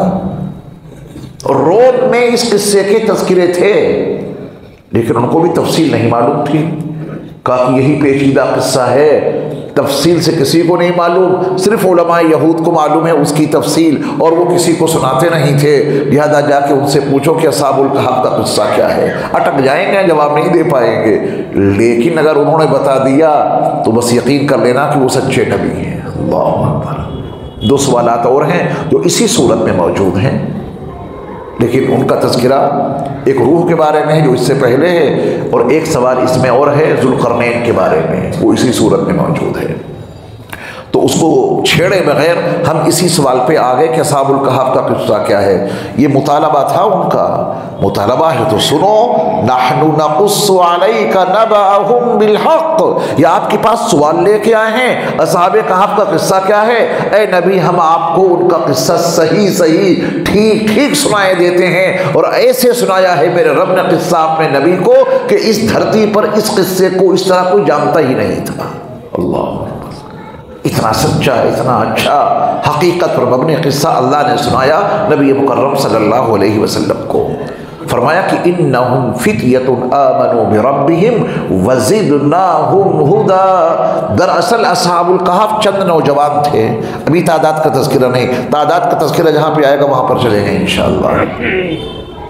ये अस्हाबे कहफ बूढ़े लोग नहीं थे, इन्नहुम फित्यतुन, नौजवान थे, आमनु बिरब्बिहिम, और वो नौजवान अपने रब पे ईमान ले आए। किस माहौल में ईमान लाए? जहां की हुकूमत का धर्म और मजहब कुफ्र और शिर्क था। वहां की हुकूमत का मजहब क्या था? शिर्क लाजिम है, बुतों की पूजा लाजिम है। उसकी ममलिकत में कोई शख्स बुतों की पूजा किए बगैर और शिर्क किए बगैर रह नहीं सकता था। जो भी वहाँ रहे वो कुफ्र और शिर्क के साथ में रहेगा। और इन नौजवानों ने अपने रब पर ईमान कबूल कर लिया। अल्लाह का वादा है तुम मुझ पर ईमान लाओगे तो उस पर कायम रहोगे, हम तुम्हारी हिदायत में इजाफे करते रहेंगे, कमी नहीं करेंगे। तो अल्लाह का फरमान है वज़िदनाहुम हुदा, हमने उनकी हिदायत में और इजाफा कर दिया। यानी हम पर ईमान लाए तो हमने उनके लिए हिदायत की राहें खोल दी और वो हिदायत के ऊपर मज़ीद कायम हो गए। बादशाह को जैसे मालूम हुआ कि इन चंद नौजवानों ने हमारी हुकूमत का मजहब और हमारी ममलिकत का धर्म छोड़कर किसी और रब पर ईमान ले आए हैं, तलब कर लिया, उनको बुला लिया अपनी बारगाह में। अब देखो उनकी हिम्मत, उनका हौसला उन नौजवानों का। बादशाह सामने, उनको मालूम है कि इस बयान का नतीजा क्या होगा। इसके सामने जब मैं अपने अल्लाह का तारुफ कराऊंगा तो ये जालिम बादशाह हमारे साथ में क्या कर सकता है। लेकिन जरा उनकी तकरीर सुनो, तो भरे दरबार में उन्होंने बादशाह के सामने जो बयान दिया है, अल्लाह ने उसका तज़किरा किया। ये किताब हिदायत है, इसके हर किस्से में हिदायत पोशीदा है। उनकी बस्ती क्या थी, उनका शहर क्या था, उससे कोई हिदायत वाबस्ता नहीं है। देखो कहा क्या है उन्होंने, उनका किरदार क्या है, उनके नज़रियात क्या हैं, उनके अकायद क्या हैं। अल्लाह का फरमान है वरबतना अला कुलूबिहिम, हमने उनके दिल मजबूत कर दिए। क्योंकि दिल कमज़ोर होगा तो बयां कमज़ोर हो जाएगा, दिल कमज़ोर होगा वजाहतें कमज़ोर हो जाएंगी, दिल कमज़ोर होगा बयान बदल जाएगा। अल्लाह ने फरमाया कि सच्चे मोमिन थे, हर सच्चे मोमिन का दिल अल्लाह मजबूत कर देते हैं। तारीख़ पढ़ो, अपने असलाफ के वाक़यात पढ़ो, सहाबा की ज़िंदगी का मुताला करो। हर सरकश ताकत के बिलमुकाबिल बड़ी पुख्ता दिली के साथ, इस्तिकामत के साथ, सबात कदमी के साथ में खड़े नजर आएंगे। किसी बादशाह का रौब और किसी शहंशाह का जाहो जलाल उनके हौसलों को पस्त न कर सका। क्यों? अल्लाह उनके दिल को मजबूत कर देते हैं। अल्लाह ये पुख्तगी हमें और आपको भी अता कर दें, और ये पुख्तगी मिलेगी, ज़रूर मिलेगी। अपना ईमान मजबूत कर लो, अल्लाह दिल पुख्ता कर देंगे। फिर हर ताकत का मुकाबला करने का हौसला मिलेगा अंदर से, अल्लाह की तरफ से। उन नौजवानों ने जो उस माहौल में, मुखालिफ माहौल में अपने रब पर ईमान कबूल किया था, अपने रब पर ईमान लाए थे, मेरे रब का बयान है कि हमने उनके दिलों को मजबूत कर दिया। ये पहले बयान दे दिया, क्योंकि अगला जो उनकी तकरीर है, अगला जो उनका बयान है, वो दिल की मजबूती के बगैर मुमकिन नहीं था। आदमी सहम जाता है, डर जाता है, पिंडलियाँ कांपने लगती हैं, ज़बां पे लर्ज़ा तारी हो जाता है। जब जालिम ताकत को सामने देखता है तो बयान बदल देता है। वरबतना अला कुलूबिहिम, अल्लाह का बयान है हमने उनके दिलों को पुख्ता कर दिया, मजबूत कर दिया। इज़ क़ामू, जब वो खड़े हुए, खड़े होकर बयान दिया बाकायदा उन्होंने दरबार में, भरे दरबार में। और बयान क्या दिया? फ़क़ालू रब्बुना रब्बुस समावाति वल अर्द, पहला बयान है उनका भरे दरबार में, जालिम शहंशाह के सामने, उसके जालिम दरबारियों के सामने। हमारा रब आसमानों और ज़मीन का रब है। हमने जिसको अपना रब माना है, जिस पे हम ईमान लाए हैं, वो रब्बुस समावात है, तमाम आसमानों का रब है। वो रब्बुल अर्द, और वो ज़मीन का भी रब है। आसमानों पर भी उनकी रुबूबियत कायम है, ज़मीन की हर ज़र्रे पे उनकी रुबूबियत कायम है। हमने उस रब को अपना रब माना है।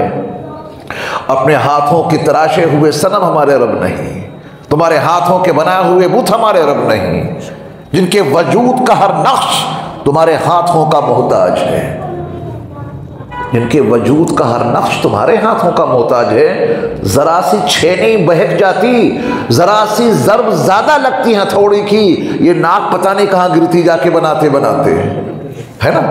जिस कान को तुमने संवारा बनाया है, अगर हथौड़ी जरा सी तेज लग जाती तो ये कान उखड़ के पता नहीं कहाँ गिरता जाके। हर नक्श तुम्हारे हाथों का मोहताज है। ये हमारे रब नहीं है। रब तो वो है जो ज़मीन को बना दे, रब तो वो है जो आसमानों को तान दे, वो है रब। हमने उसको अपना रब माना है।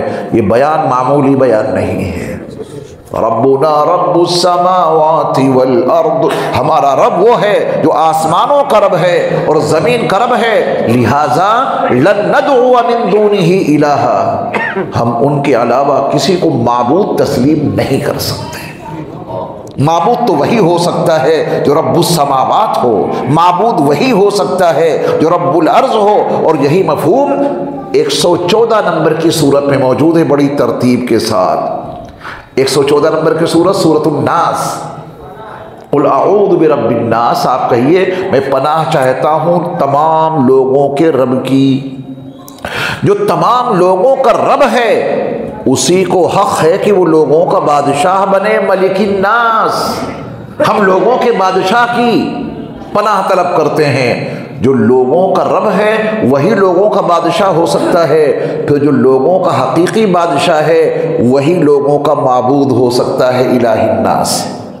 तरतीब देखिए आपने, जो रब्बुन नास है वही मलिकुन नास होने का हक रखता है, और जो मलिकुन नास हो वही इलाहिन नास बन सकता है, वही लोगों का रब माबूद बन सकता है। तुमने किनको माबूद बना रखा?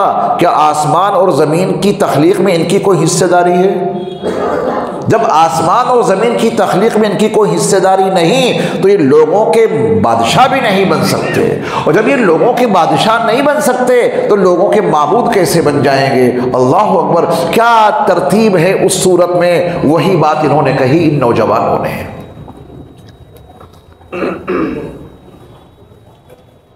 इन नौजवानों ने भी यही बात कही कि जो रब्बुस समावात और रब्बुल अर्ज़ है वही माबूद हो सकता है, हम उसके अलावा किसी और को माबूद नहीं बना सकते। अगर हमने अल्लाह के अलावा किसी और को माबूद बताया तो हम बड़ी बुरी बात कहने वाले बन जाएंगे। वो बात अच्छी नहीं होगी, वो बात बहुत बुरी होगी।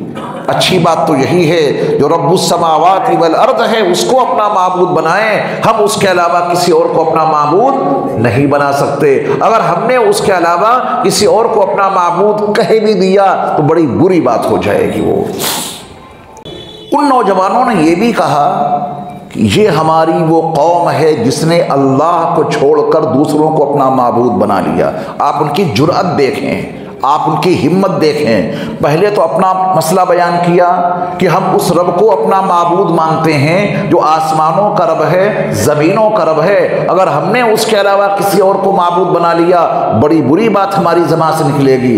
फिर उन पे उनकी हकीकत वाज़ेह की, ये है हमारे वो लोग, ये है हमारी वो कौम। सबको मुखातब करके कह रहे हैं कि जिन्होंने अल्लाह के अलावा औरों को अपना माबूद बना रखा है। अगली बात दिल से सुनना, दिल के कानों से, दिल की खिड़कियों को खोल कर सुनना, उनकी जुर्अत को सलाम। उन्होंने कहा लौला यातूना अलैहिम बिसुल्तानिन बैयिन, ये तुम्हारे जितने माबूद हैं जिनको तुमने अपना माबूद बना रखा है इस पर दलील क्यों नहीं ले आते? कोई दलील पेश करो कि तुम्हारे माबूद हैं जिनको तुमने अपना माबूद बना रखा है, इस पे दलील लाओ। ये उनकी जुर्अत को देखें आप, ये आसान काम है। आप किसी भी धर्म स्थल पे जाएं, वहाँ के पुजारी से कहें कि तुम जिनकी पूजा कर रहे हो इसको तुमने अपना माबूद बना रखा है, इसके दलाइल पेश करो। है जुर्अत, है हिम्मत। क्यों? मालूम है कि ये कहते ही हश्र क्या होगा, मीडिया को जमा कर लेगा, लोगों को जमा कर लेगा और हमारे साथ में जुल्म और जबर और तशद्दुद की इंतहा कर देगा कि हमारे माबूद पे दलील ला रहे हैं। तो आज के दौर में लोगों ने क्या कहना शुरू कर दिया, भाई ठीक है अपना अपना काम है, तुम उनकी इबादत करो, हम अपनी इबादत करेंगे, लेकिन हम तुम्हारे मजहबी मसाइल में, धार्मिक मसाइल में कोई इंटरफियर नहीं करेंगे। यही कहते हैं ना। उन्होंने देखो कितना बड़ा इंटरफियर किया है उन नौजवानों ने। अल्लाह अकबर, ये मामूली जुमला नहीं है। उनके धर्म में ही नहीं, उनके माबूदों पर सवालिया निशान खड़ा कर दिया है। और हल्के फुल्के अल्फाज में नहीं, लौला यातूना अलैहिम बिसुल्तानिन बैयिन, तुमने इनको अपना माबूद बना रखा है, कोई दलील तो लाओ, वाज़े दलील लाओ। और हमने जिसको अपना माबूद बनाया है हम अपने माबूद के लिए दलाइल, वाज़े दलाइल पेश कर देंगे। हमने और आपने क्या कहा? पहला मरहला हमारा और आपका है, तवज्जो से सुनिएगा। ला इलाहा इल्लल्लाह मुहम्मदुर रसूलुल्लाह, ईमान में दाखिल हो गए। अल्लाह के सिवा कोई माबूद नहीं, हज़रत मोहम्मद सल्लल्लाहु अलैहि वसल्लम अल्लाह के रसूल हैं। ईमान में दाखिल हो गए, पहला कलमा। दूसरा सुनाइए, अशहदु अल्ला इलाहा इल्लल्लाह, ये दूसरा कलमा है, ये दूसरा स्टेज है। इसको कभी समझ के पढ़ा है या जिंदगी गुजर गई बगैर समझे पढ़ते हुए? मुख्तसर के चक्कर में रहेंगे आप। अशहदु समझो, पूरी जिंदगी आपने कलिमा पढ़ा है, कभी अशहदु पे गौर किया? ये अशहदु क्यों बढ़ाया गया दूसरे स्टेज में? क्या ला इलाहा इल्लल्लाह काफ़ी नहीं था? बिल्कुल काफ़ी था। और अशहदु के बाद फिर वही बात दोहराई गई, अशहदु के बाद उसी को दोहराया गया, ला इलाहा इल्लल्लाह। ये अशहदु दूसरे स्टेज पे क्यों बढ़ाया गया? इसलिए बढ़ाया गया कि ला इलाहा इल्लल्लाह तो आपने इजमाली तौर पे कहा, अब ये कहो कि मैं गवाही देता हूं। क्या कहो? गवाही देता हूं। किस बात की गवाही? कि अल्लाह के सिवा कोई माबूद नहीं। दीजिए गवाही। ये आसान जुमला नहीं है। आप अदालत के कटोरे में खड़े हैं गवाह बन करके, और जज ने पूछा कि ये वाकया तुम्हारे सामने पेश आया, ये हादसा तुमने अपनी आंखों से देखा जिसके गवाह बन करके आए हो? गवाह ने कहा कि मैं तो वहां था ही नहीं, मुझे क्या पता क्या है क्या नहीं। जजमेंट ही आएगा कि इसको भी सजा दो। अदालत का वक्त खराब करने आया। जब इसने वाकया देखा नहीं, जब उसकी शहादत देने की पोजीशन में नहीं, तो गवाह बन के आया क्यों? आपने कहा कि मैं गवाही देता हूं, आप गवाह हैं। किस बात के गवाह हैं? अल्लाह के सिवा कोई माबूद नहीं। दो गवाही।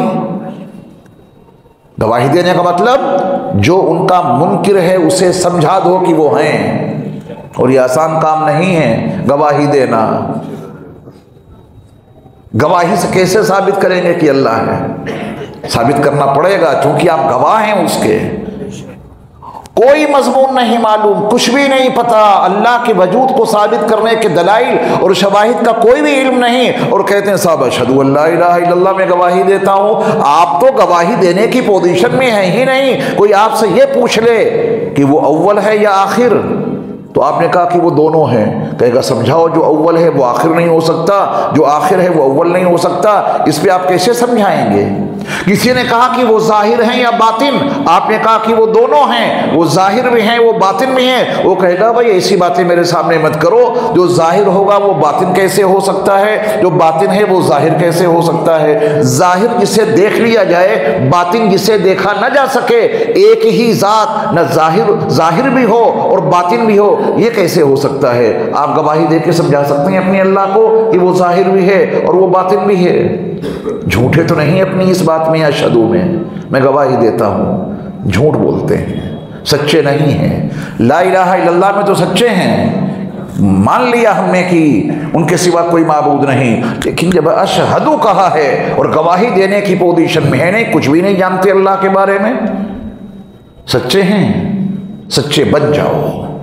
अपने अल्लाह की वो मारिफत हासिल कर लो, अपने अल्लाह की वो पहचान हासिल कर लो जो इनको मिली थी इन नौजवानों को। वो कहते हैं कि तुम जिनकी पूजा कर रहे हो इस पे कोई वाज़े दलील लाओ। क्यों? वो नहीं ला सकते। उन्होंने कहा कि हम ला सकते हैं। अल्लाह अकबर। अशहदु अन्ना मुहम्मदर रसूलुल्लाह, ये कलिमे का दूसरे कलिमे का दूसरा जुज़ है। आप गवाही देते हैं कि हज़रत मोहम्मद सल्लल्लाहु अलैहि वसल्लम अल्लाह के रसूल हैं, गवाही देते हैं तो साबित करना पड़ेगा। कोई शख्स आ जाए वो कहता है कि मोहम्मद सल्लल्लाहु अलैहि वसल्लम बस अब्दुल्ला के बेटे हैं, आमिना के लख्त जिगर हैं, अब्दुल मुत्तलिब के पोते हैं, अब्दुल्ला के वालिद हैं, कासिम के वालिद हैं, ज़ैनब रुक़ैया उम्मे कुलसूम फ़ातिमतुज़ ज़हरा के वालिद हैं, हसनैन करीमैन के नाना हैं, इसके अलावा कुछ नहीं है। आपने कहा कि नहीं वो रसूल भी हैं, साबित करना पड़ेगा। कैसे साबित करने में? साबित यूं करना पड़ेगा कि आप कहते हैं कि उनकी रिसालत के हम गवाह हैं, गवाह है ना आप उनकी रिसालत के, तो उनकी रिसालत आपको उन दलाइल उन शवाहिद से साबित करनी पड़ेगी कि सामने वाले को इनकार की कोई गुंजाइश बाकी न बचे। इस स्टेज पे दूसरे कलमे तक रसाई नहीं हो सके, भी पहले कलमे पे अटके हैं। कह तो देते हैं कि हमें दूसरा कलमा याद है, लेकिन उस पोजीशन में नहीं है जिसको शहादत कहते हैं। इस पोजीशन में आने के लिए कुरान और हदीस का जामे इल्म हासिल करना पड़ेगा, तब आप अपने इस जुमले में सही होंगे। अशहदु अल्ला इलाहा इल्लल्लाह, रब्बे काबा की कसम, जिसको दूसरे कलमे के अशहदु का इल्म हो गया तो उवैस इकबाल जैसे लाखों लोग आ जाएं, आप अकेले सबका मुकाबला कर लेंगे। जानते हैं उवैस इकबाल को? नहीं जानते हैं। इसने पूरी दुनिया में इल्हाद का परचम लहरा रखा है, लोगों को आमादा करता कोई माबूद नहीं, कोई अल्लाह नहीं, कोई खालिक नहीं, कोई रब नहीं, सब नेचर पे चल रहा है कायनात का सिस्टम। हमने और आपने कहा कि अशहदु, इकबाल वैसे इकबाल पूछ रहा है कि तुम अल्लाह के वाहिद होने, अल्लाह के माबूद होने के गवाह हो, साबित करो। बड़े बड़े लोग उसके सामने फिसल जाते हैं, मुकाबला नहीं कर पाते। क्यों? वो अशहदु की पोजीशन में अपने आप को लाए बगैर वैसे इकबाल से डिबेट करने चल दिए। अगर आपके बीच वो आ जाए तो आप कैसे उसको मगलूब करेंगे, खुद कैसे गालिब आएंगे? क्योंकि हमने कुरान का जामे मुताला नहीं किया है। महदूदियत से निकलो, कुरान का जामे पैगाम समझने की कोशिश करो। उन लोगों ने क्या कहा? लौला यअतूना अलैहिम बिसुल्तानिन बैयिन, तुमने जिनको अपना माबूद मान रखा है उसके ऊपर कोई दलील क्यों नहीं लाते? कुरान हर बात को छेड़ता नहीं है, मगर उसके अंदर गहराइयाँ पोशीदा होती हैं। आप ज़रा गौर करके देखें कि जब इन नौजवानों ने उनसे कहा होगा कि इनके माबूद होने पर कोई दलील क्यों नहीं लाते, तो क्या वो खामोश बैठे होंगे? उन्होंने कहा होगा कि तुम अपने माबूद की दलील पेश करो। फिर उन लोगों ने अपने माबूद की वो दलीलें पेश की थी कि जिसका कोई जवाब उनसे बन नहीं पड़ा था। ये उनकी नजरियाती शिकस्त थी, ये उनकी फिक्री शिकस्त थी मद्दे मुकाबिल की। लौला यातूना अलैहिम बिसुल्तानिन बैयिन, ये इनके माबूद होने पर कोई वाज़ेह दलील क्यों नहीं लाते? फमन अज़लमु मिम्मन इफ्तरा अलल्लाहि कज़िबा, उससे बड़ा जालिम कौन हो सकता है जो अल्लाह पे झूठा बोलतान बांधे। ये कह के वो लोग वहाँ से निकल आए हैं और उनको मौका दिया गया कि तुम्हें मौका दिया जा रहा है, अपनी इन तमाम चीज़ों से तौबा कर लो। तुमने रब्बुस समावात वल अर्द जिसको माबूद माना है उससे बाज आ जाओ, मौका है। एकदम से सज़ा यूँ नहीं दे सकता था कि वो अमाइदीन सल्तनत के बच्चे थे, बड़े मालदार लोगों के बच्चे थे, हुकूमत में उनका अमल दखल था, उन लोगों के बच्चे थे, तो इनको सज़ा देना कोई आसान काम तो नहीं था। बगावतें हो जाती हैं, हुकूमतों के तख्ते पर लग जाते हैं इस बुनियाद पर, तो उनको मौका दिया गया। जब मौका इनको मिला तो ये लोग आपस में बैठ के आपस में गुफ्तगू कर रहे हैं। अल्लाह ऐसी आपसी गुफ्तगू की तौफीक हमें और आपको भी अता कर दे। हम तो जब आपस में बैठते हैं तो गीबतें करते हैं, एक दूसरे की बुराइयां करते हैं। ये आपस में बैठे हैं, मंसूबा देखो कितना बुलंद बनाया है, मंसूबा इनका देखो। कह रहे हैं आपस में, वइज़ इअ्तज़लतुमूहुम वमा यअबुदून इल्लल्लाह, जब तुमने इन सबको छोड़ ही दिया, अल्लाह अल्लाह, सबको छोड़ दिया तुमने, अब तुम्हारा यहाँ कोई नहीं रहा, पूरी बस्ती में, पूरे इलाके में अब तुम्हारा कोई नहीं, क्योंकि हमारा मसला अल्लाह का है। हम एक अल्लाह के मानने वाले हैं, इस सैकड़ों माबूदों के पुजारी हैं, हमारा इनसे अब कोई ताल्लुक नहीं। जब तुमने इनको छोड़ ही दिया है और इनको ही नहीं छोड़ा, वमा याबुदून इल्लल्लाह, अल्लाह के सिवा जिन बुतों को ये पूज रहे हैं उनको भी छोड़ दिया, अब यहाँ नहीं रहना है। फ़ाऊ इलल कहफ़, चलो गार की तरफ चलते हैं, कहीं कोई छुपने की जगह मिलेगी, कोई मकाम मिलेगा, उसमें अपने आप को हम छुपा के रखेंगे। कह रहे हैं कि यंशुर लकुम रब्बुकुम मिर रहमती, अल्लाह पे भरोसा करके चलो, तुम्हारा रब तुम पर अपनी रहमतों की बारिश कर देगा। आप यकीन देखें, उनका नियतें हैं खाली, मालो ज़र भी साथ में नहीं, सब कुछ छोड़ के जा रहे हैं। भरोसा किस पे? अल्लाह पे। भरोसे के ताल्लुक से एक तमसील देता हूँ। एक इलाके में बारिश नहीं हो रही थी, उलमा ने, अइम्मा ने, अवाम ने, सब ने जमा होकर तय किया कि बस्ती से बाहर निकलो, ईदगाह चलते हैं और वहाँ सलातुल इस्तिस्का पढ़ेंगे, जो बारिश के लिए नमाज पढ़ी जाती है। सब लोग चल पड़े। एक बच्चा है नौजवान सा, उसने छतरी ले ली। क्या ले ली? छतरी लेके जा रहा है। तो लोगों ने उससे पूछा कि छतरी क्यों ले जा रहे हो? उसका यकीन देखो, उसका अल्लाह पर तवक्कुल तो देखो। उसने कहा कि छतरी इसलिए ले जा रहे हैं कि सलातुल इस्तिस्का पढ़ी जाएगी, मेरा रब बारिश जरूर बरसाएगा, जब बारिश बरसेगी तो मैं भीग जाऊंगा, लिहाजा मैं अपनी छतरी लेके जा रहा हूं। ये क्या है? तवक्कुल। ये है तवक्कुल, इतना यकीन अल्लाह की जात पे। इमाम साहब छतरी लेके नहीं जा रहे थे, पता नहीं बारिश होगी कि नहीं होगी, और लोग छतरी लेके नहीं जा रहे। एक नौजवान है, वो छतरी लेके जा रहा है, उसको अल्लाह की अता पर, अल्लाह की इनायत पर, नमाज इस्तिस्का, सलातुल इस्तिस्का के असर पर कितना यकीन है, भाई छतरी लेके जाएंगे। यही हाल इन नौजवानों का है। निहत्थे थे, खाली हाथ जा रहे हैं और उम्मीद क्या लगाएं, चलो गार में यंशुर लकुम रब्बुकुम मिर रहमती, तुम्हारा ही रब तुम पर अपनी रहमतों की बारिश कर देगा, रहमतें बिखेर देगा तुम्हारे ऊपर। इसमें लफ्ज़ यंशुर बड़ी अहमियत का हामिल है। थोड़ी मोड़ी रहमतों की उन्होंने उम्मीद नहीं लगाई है, ऐसी रहमतों की उम्मीद लगाई है कि चारों तरफ से रहमतों की बारिश होगी। अल्लाह तुम पर, तुम्हारा रब तुम पर अपनी रहमतें बिखेर देगा, ये इसका लफ्ज़ी तर्जमा है। एक दो रहमतें नहीं देगा, रहमतें बिखेर देगा तुम्हारे ऊपर, चलो तो वहां, और तुम्हारे लिए तुम्हारा काम आसान कर देगा तुम्हारा रब। फिर देखना कैसे उनका काम अल्लाह ने आसान किया। पहले से यकीन था रहमतें भी खूब मिलेंगी और काम भी आसान होगा, मुश्किल नहीं, हर कदम पे तुम्हें आसानियां अल्लाह अता करेंगे। फिर कैसी आसानियां अता की वो आगे आप सुनेंगे। इनकी उम्मीदों के मुताबिक ही सारे काम हुए। जब वहाँ पहुँचे तो अल्लाह का फरमान आप पहले सुन चुके हैं इजमाल में कि हमने उनके कानों पर थपकियाँ दी और हमने उनके लिए रब्बना आतिना मिन लदुनका रहमा जो दुआ मांगी थी उसके मुताबिक अल्लाह ने उनको अपनी रहमतों से नवाजा।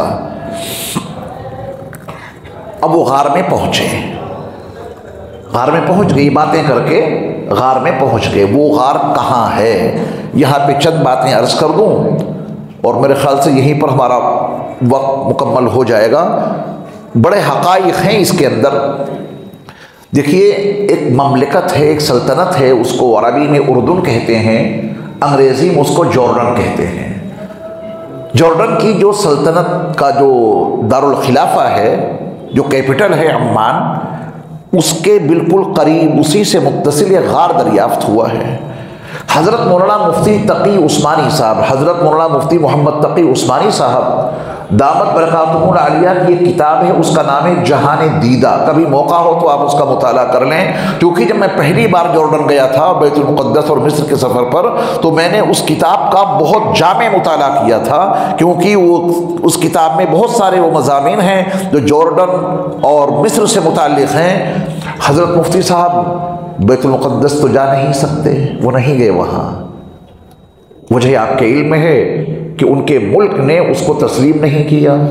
दुनिया का जो मुल्क उसे तस्लीम नहीं करेगा तो वहाँ का कोई बाशिंदा वहाँ नहीं जा सकता।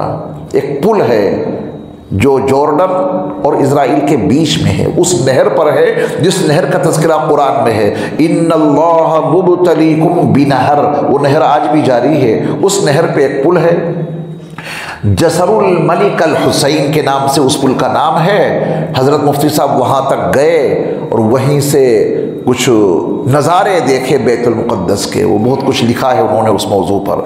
तो हज़रत मुफ्ती साहब की तहक़ीक़ ये है कि यही है वो गार जिसमें असहाबुल कहफ़ आके आराम फरमा हुए थे जॉर्डन में, और उसके लिए बड़े दलाइल आपने जमा किए हैं।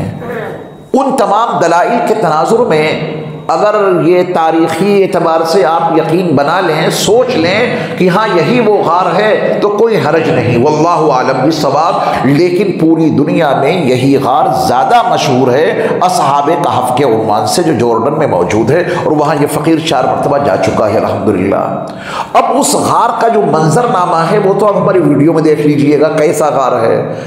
उस पर एक काम कराया है रूमी हुकूमत ने, जब वहाँ के सब लोग ईसाई बन गए थे। क्योंकि असहाबुल कहफ़ के मैं भी कुछ तारुफ कराऊंगा आगे चल करके, तो इनका मजहब क्या था, इनका धर्म क्या था, अभी तो सिर्फ उनके ईमान का तज़किरा हुआ है।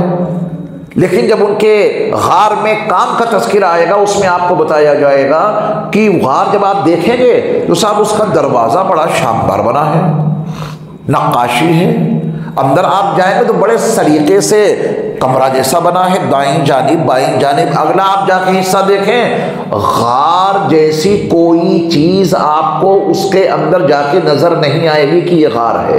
गार हिरा आज भी अपनी असली हैत पर मौजूद है, गार सौर आज भी अपनी असली हैत पर मौजूद है। तो जो कुदरती मंजरनामे होते हैं बिल्कुल अलग हैं, लेकिन इनका गार आप जाके देखेंगे तो बड़ा बना संवरा है, कमरे हैं, फजवा है, बड़ी खुदाई है, बड़ी छिलाई है, कहीं से कहीं तक आपको गार नहीं दिखाई देगा। क्या मालूम होगा? आलीशान महल अंदर से। तो आप तो अटक जाएंगे कि गार तो ऐसे नहीं होते, गार कुदरती ऐसे नहीं होते। इसका एक ही जवाब है। मैं भी इस पे अटका था कि गार ऐसे तो नहीं होते जैसे ये असहाबुल कहफ का गार है। तो इसका जवाब हज़रत मौलाना मुफ्ती मोहम्मद तकी उस्मानी ने दिया है ये समझा करके कि दरअसल जिस वक्त असहाबुल कहफ का राज खुला, उस जमाने का जो ईसाई बादशाह था उसने इनके इकराम में इस गार के अंदर का शेप बदलवा दिया, कटाई छटाई छिलाई करके इनके इकराम में। और उसके बाद एक हिस्सा उसमें वो भी है जो सुल्तान सलाहुद्दीन अय्यूबी का मरहून मिन्नत है, उन्होंने बड़ा काम कराया सुल्तान सलाहुद्दीन अय्यूबी ने। तो इन दोनों लोगों के इस काम के नतीजे में, इन दोनों बादशाहों की कारकर्दगी के नतीजे में अंदर से उसमें इतनी चेंजिंग हो चुकी है, अंदर से इतनी तब्दीली हो चुकी है कि वो गार महसूस नहीं होता। बात वाज़ेह हो गई। कभी आप जाएं, अल्लाह ताला आपको तौफीक अता फरमाए, तो यहाँ पे आप अटकेंगे ज़रूर, गार ऐसे कहाँ होते हैं, कुदरती तौर पे तो ऐसे गार नहीं होते। और ये असहाबुल कहफ यहीं पे आके रुके थे, जिससे कुरान ने कहफ कहा, गार कहा, तो उसका जवाब दो बादशाहों की वहाँ खिदमत है। उस गार का जो जाए वकू है उसमें जो मेन दरवाज़ा है, ऐसे दरवाजे भी नहीं होते जैसा आप वहाँ जाके देखेंगे, वो बाकायदा काट छाट के बनाया गया है वैसा, लेकिन मदखल वही था, एंट्रेंस वही था। पहले ज़रा छोटा सा होगा, छोटा सा, तभी तो जाके उसके अंदर छुपे थे, इतना बड़ा दरवाज़ा नहीं था। उस छोटे से दहाने को काट छाट के सीधा कर दिया गया। ये शिमाल की तरफ है, नॉर्थ की तरफ उसका दरवाज़ा है। ये खाका आगे आपके जहन में, गार है, अंदर से काफ़ी उसमें कटाई छटाई हो चुकी है। जो छोटा सा मदखल था, एंट्रेंस, उसको बड़ा कर दिया गया है, बाकायदा दरवाजे की शक्ल दे दी गई है। वो दरवाज़ा नॉर्थ की तरफ है, शिमाल की तरफ। नतीजा उसका, जब सुबह सूरज तुलू होता तो उसकी किरणें अंदर नहीं जाती, और जब गुरूब होता तब भी उसकी किरणें, उसकी धूप अंदर नहीं जाती। अल्लाह का मंसूबा है इनके जिस्म को सूरज की किरणों की तमाज़त से बचाने का, तो अल्लाह ने उनको ऐसे गार में पहुंचाया जहां वो सूरज की किरणों से और उसकी तमाज़त से महफूज रहे। गार का एक खाका और देखें, क्योंकि अल्लाह का मंसूबा ये था कि उनको उस गार में 309 साल तक रखेंगे। अगर वो चारों तरफ से पैक होता, सिर्फ मदखल होता, एंट्रेंस होता, तो उसमें उनको ऑक्सीजन कहाँ से मिलता, वो सांस कहाँ से लेते हैं। अगर हवा के इदखाल और इखराज का कोई सिस्टम ना होता तो वहाँ ज़िंदगी कैसे गुजारी जाती। घंटे 2 घंटे का तो मसला नहीं था, 309 साल तक जहाँ उनको रखना है तो उनके लिए ऑक्सीजन की फराहमी ज़रूरी है। मेरे रब ने उनको उस गार तक पहुँचाया जहाँ एक दहाना सामने है, रब काबा की कसम एक दहाना ऊपर खुला हुआ है। अल्लाह अकबर। वो ऊपर से हवा आती, असहाबुल कहफ को ऑक्सीजन फराहम करती हुई उस दरवाजे से निकल जाती जिससे आप दाखिल होंगे जाके। ऊपर जाना था बड़ा सख्त मना, लेकिन मुझे एक जज्बा था मेरे अंदर, मैं सबको छोड़ छाड़ के चढ़ता हुआ ऊपर पहुंच गया छत पर। मैं देखना चाहता था कि ऊपर से हवा इनको कहाँ से फराहम होती है। मैं ऊपर चला गया छत के ऊपर, और जब जाके मैंने ऊपर देखा तो सिर्फ उस दहाने का एंट्रेंस ही ऊपर से न दिखा, उसके ऊपर वो मस्जिद के आसार, उसके पिलर आज तक मौजूद हैं, जिसका तज़किरा आगे आ रहा है। लनत्तखिदन्ना अलैहिम मस्जिदा, हम तो इनके गार के ऊपर एक मस्जिद बनाएंगे। और मस्जिद बना दी उन्होंने। जब मस्जिद बनाई उन्होंने तो उसका क़िबला बैतुल मुक़द्दस की तरफ है। अल्लाह, मौजूदा मस्जिदों के क़िबले मस्जिद हराम की तरफ हैं, लेकिन वो जो नबी सल्लल्लाहु अलैहि वसल्लम से बहुत पहले की मस्जिद है उसका क़िबला किधर था, किधर है आज भी। ऊपर वाली मस्जिद का जो क़िबला मेहराब का हिस्सा बना हुआ है वो बैतुल मुक़द्दस की तरफ है। उस मस्जिद के आसार, उसके पिलर आज तक मौजूद हैं, जिसका तज़किरा कुरान में है, लनत्तखिदन्ना अलैहिम मस्जिदा। तो ऊपर से सुराख और वो आके ऐसे निकला है, काफ़ी बड़ा है वो दहाना ऊपर से जो आया है, और उसकी वो हवा निकल के दरवाजे से बाहर, इधर से हवा ऊपर निकल जाती। अंदर हब्स बिल्कुल नहीं है। मेरी वीडियो में आप नीचे से भी देखेंगे जो दहाना निकल रहा है, हमने उसमें झांक के देखा, ऊपर तक हवा का पूरा इंतजाम। अब आगे अभी आप देखेंगे, वहुम फी फजवती मिन्ह, इसी आयत में है, वो उस गार के फजवा में थे। आप यकीन जानना, कुरान मजीद का सबक पढ़ा अपने असातिज़ा से और उसके बाद कुरान का मुताला किया तफसीरी कुतुब के हवाले से, ये लफ्ज़ फजवा समझ में नहीं आया था कि वो फजवा में थे। असहाबुल कहफ कहाँ थे? फजवा में। अब फजवा में आपको तख़य्युल की ज़बान में बताए देता हूँ, मेरी वीडियो में आप देख लीजिएगा कि ये है फजवा। जैसे ही आप उस गार में दाखिल होंगे तो पहला मरहला ऐसा है कि दाईं जानिब असहाबुल कहफ की 4 कब्रें हैं, बाईं जानिब 3 कब्रें हैं, 7 तो वो हो गए। अब आगे वाले हिस्से में जो कब्रों से आगे का हिस्सा है वो बड़ा कुशादा हिस्सा है, 1 पीस में, उसका नाम है फजवा। वो गार के अंदर कुशादा हिस्से में थे। उतना हिस्सा जिसको कुरान ने फजवा कहा है उसको नीचे से बिल्कुल नहीं छेड़ा गया, वो जगह उतनी ही है। हाँ, ऊपर से काट छाट करके उसको खूबसूरत बनाया गया है और ऊपर से जो हवा आने का दहाना है वो खुलता है फजवा वाले हिस्से में। जो इब्तिदाई हिस्सा है उसमें वो दहाना नहीं खुल रहा है, बल्कि अंदर वाले हिस्से में जहाँ फजवा, जहाँ वो असहाबे कहफ लेटे थे, ऊपर का दहाना आके वहां खुल रहा है, वही वो लेटे थे। वहुम फी फजवतिन मिन्हु, तो उसका दरवाज़ा शिमाल की तरफ, सूरज की शुआएं आती हैं, वो कतर के निकल जाती हैं, वो सूरज की तमाज़त अंदर न पहुँचे। जब सूरज गुरूब होता है, अगर वो दरवाज़ा मशरिक की तरफ होता तो सीधी शुआएं उनके बदन को जाके मुतासिर करती।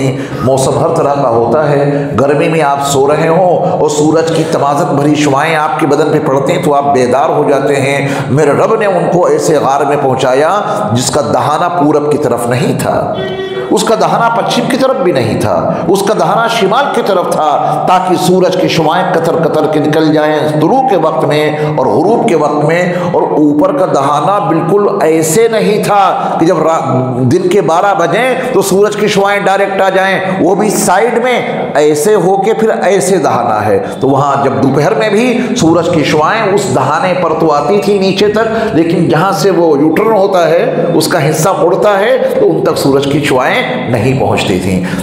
इन तफसीलात को जहन में रख के अब तर्जमा देखें। व तरा शम्स इज़ा तलअत तज़ावरु अन कहफ़िहिम ज़ातल यमीन, आप देखेंगे कि जब सूरज तुलू होता है तो वो सूरज उन गार वालों की दाईं जानिब से कतर के निकल जाता है।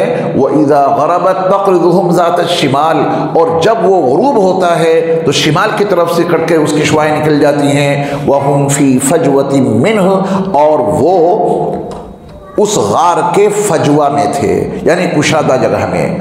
ज़ालिका मिन आयातिल्लाह, ये अल्लाह की आयतें हैं। अल्लाह ने उनको कहाँ रखा था? मैं यहदिल्लाहु फहुवल मुहतद, बस अल्लाह जिसे हिदायत दे दें वही हिदायत याफ्ता है। व मैं युज़लिल, और अल्लाह जिसे गुमराह कर दें, फ़लन तजिद लहू वलिय्यम मुर्शिदा, तो उसका कोई वली तुम्हें नहीं मिल सकता, न उसको कोई रास्ता बताने वाला मिल सकता है। और अल्लाह उसी को गुमराह करते हैं जो जानबूझकर हिदायत लेने से इनकार कर दे। मुझे नहीं चाहिए हिदायत, नहीं चाहिए तो जाओ, वरना हिदायत सबके लिए उन्होंने आम कर रखी है।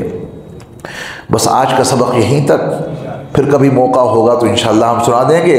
और वो 1 मिनट वाला सबक तो आपको याद ही है कि वो गार में गए, 309 साल तक सोए, उसके बाद बेदार हुए, बादशाह ने उनसे मुलाकात की और उनका अजूबा सबके सामने ज़ाहिर हुआ। उनके गार के ऊपर मस्जिद बना दी गई, उनका वहीं इंतकाल हुआ, वहीं वो दफन कर दिए गए। ये किस्सा भी पूरा हो गया है ना। कुरान की तफसील बाकी है, वो फिर कभी सही इंशाअल्लाह। कुछ कुरान से मुनासबत हुई, बस यही मतलूब है, हम सब कुरान से जुड़ जाएं।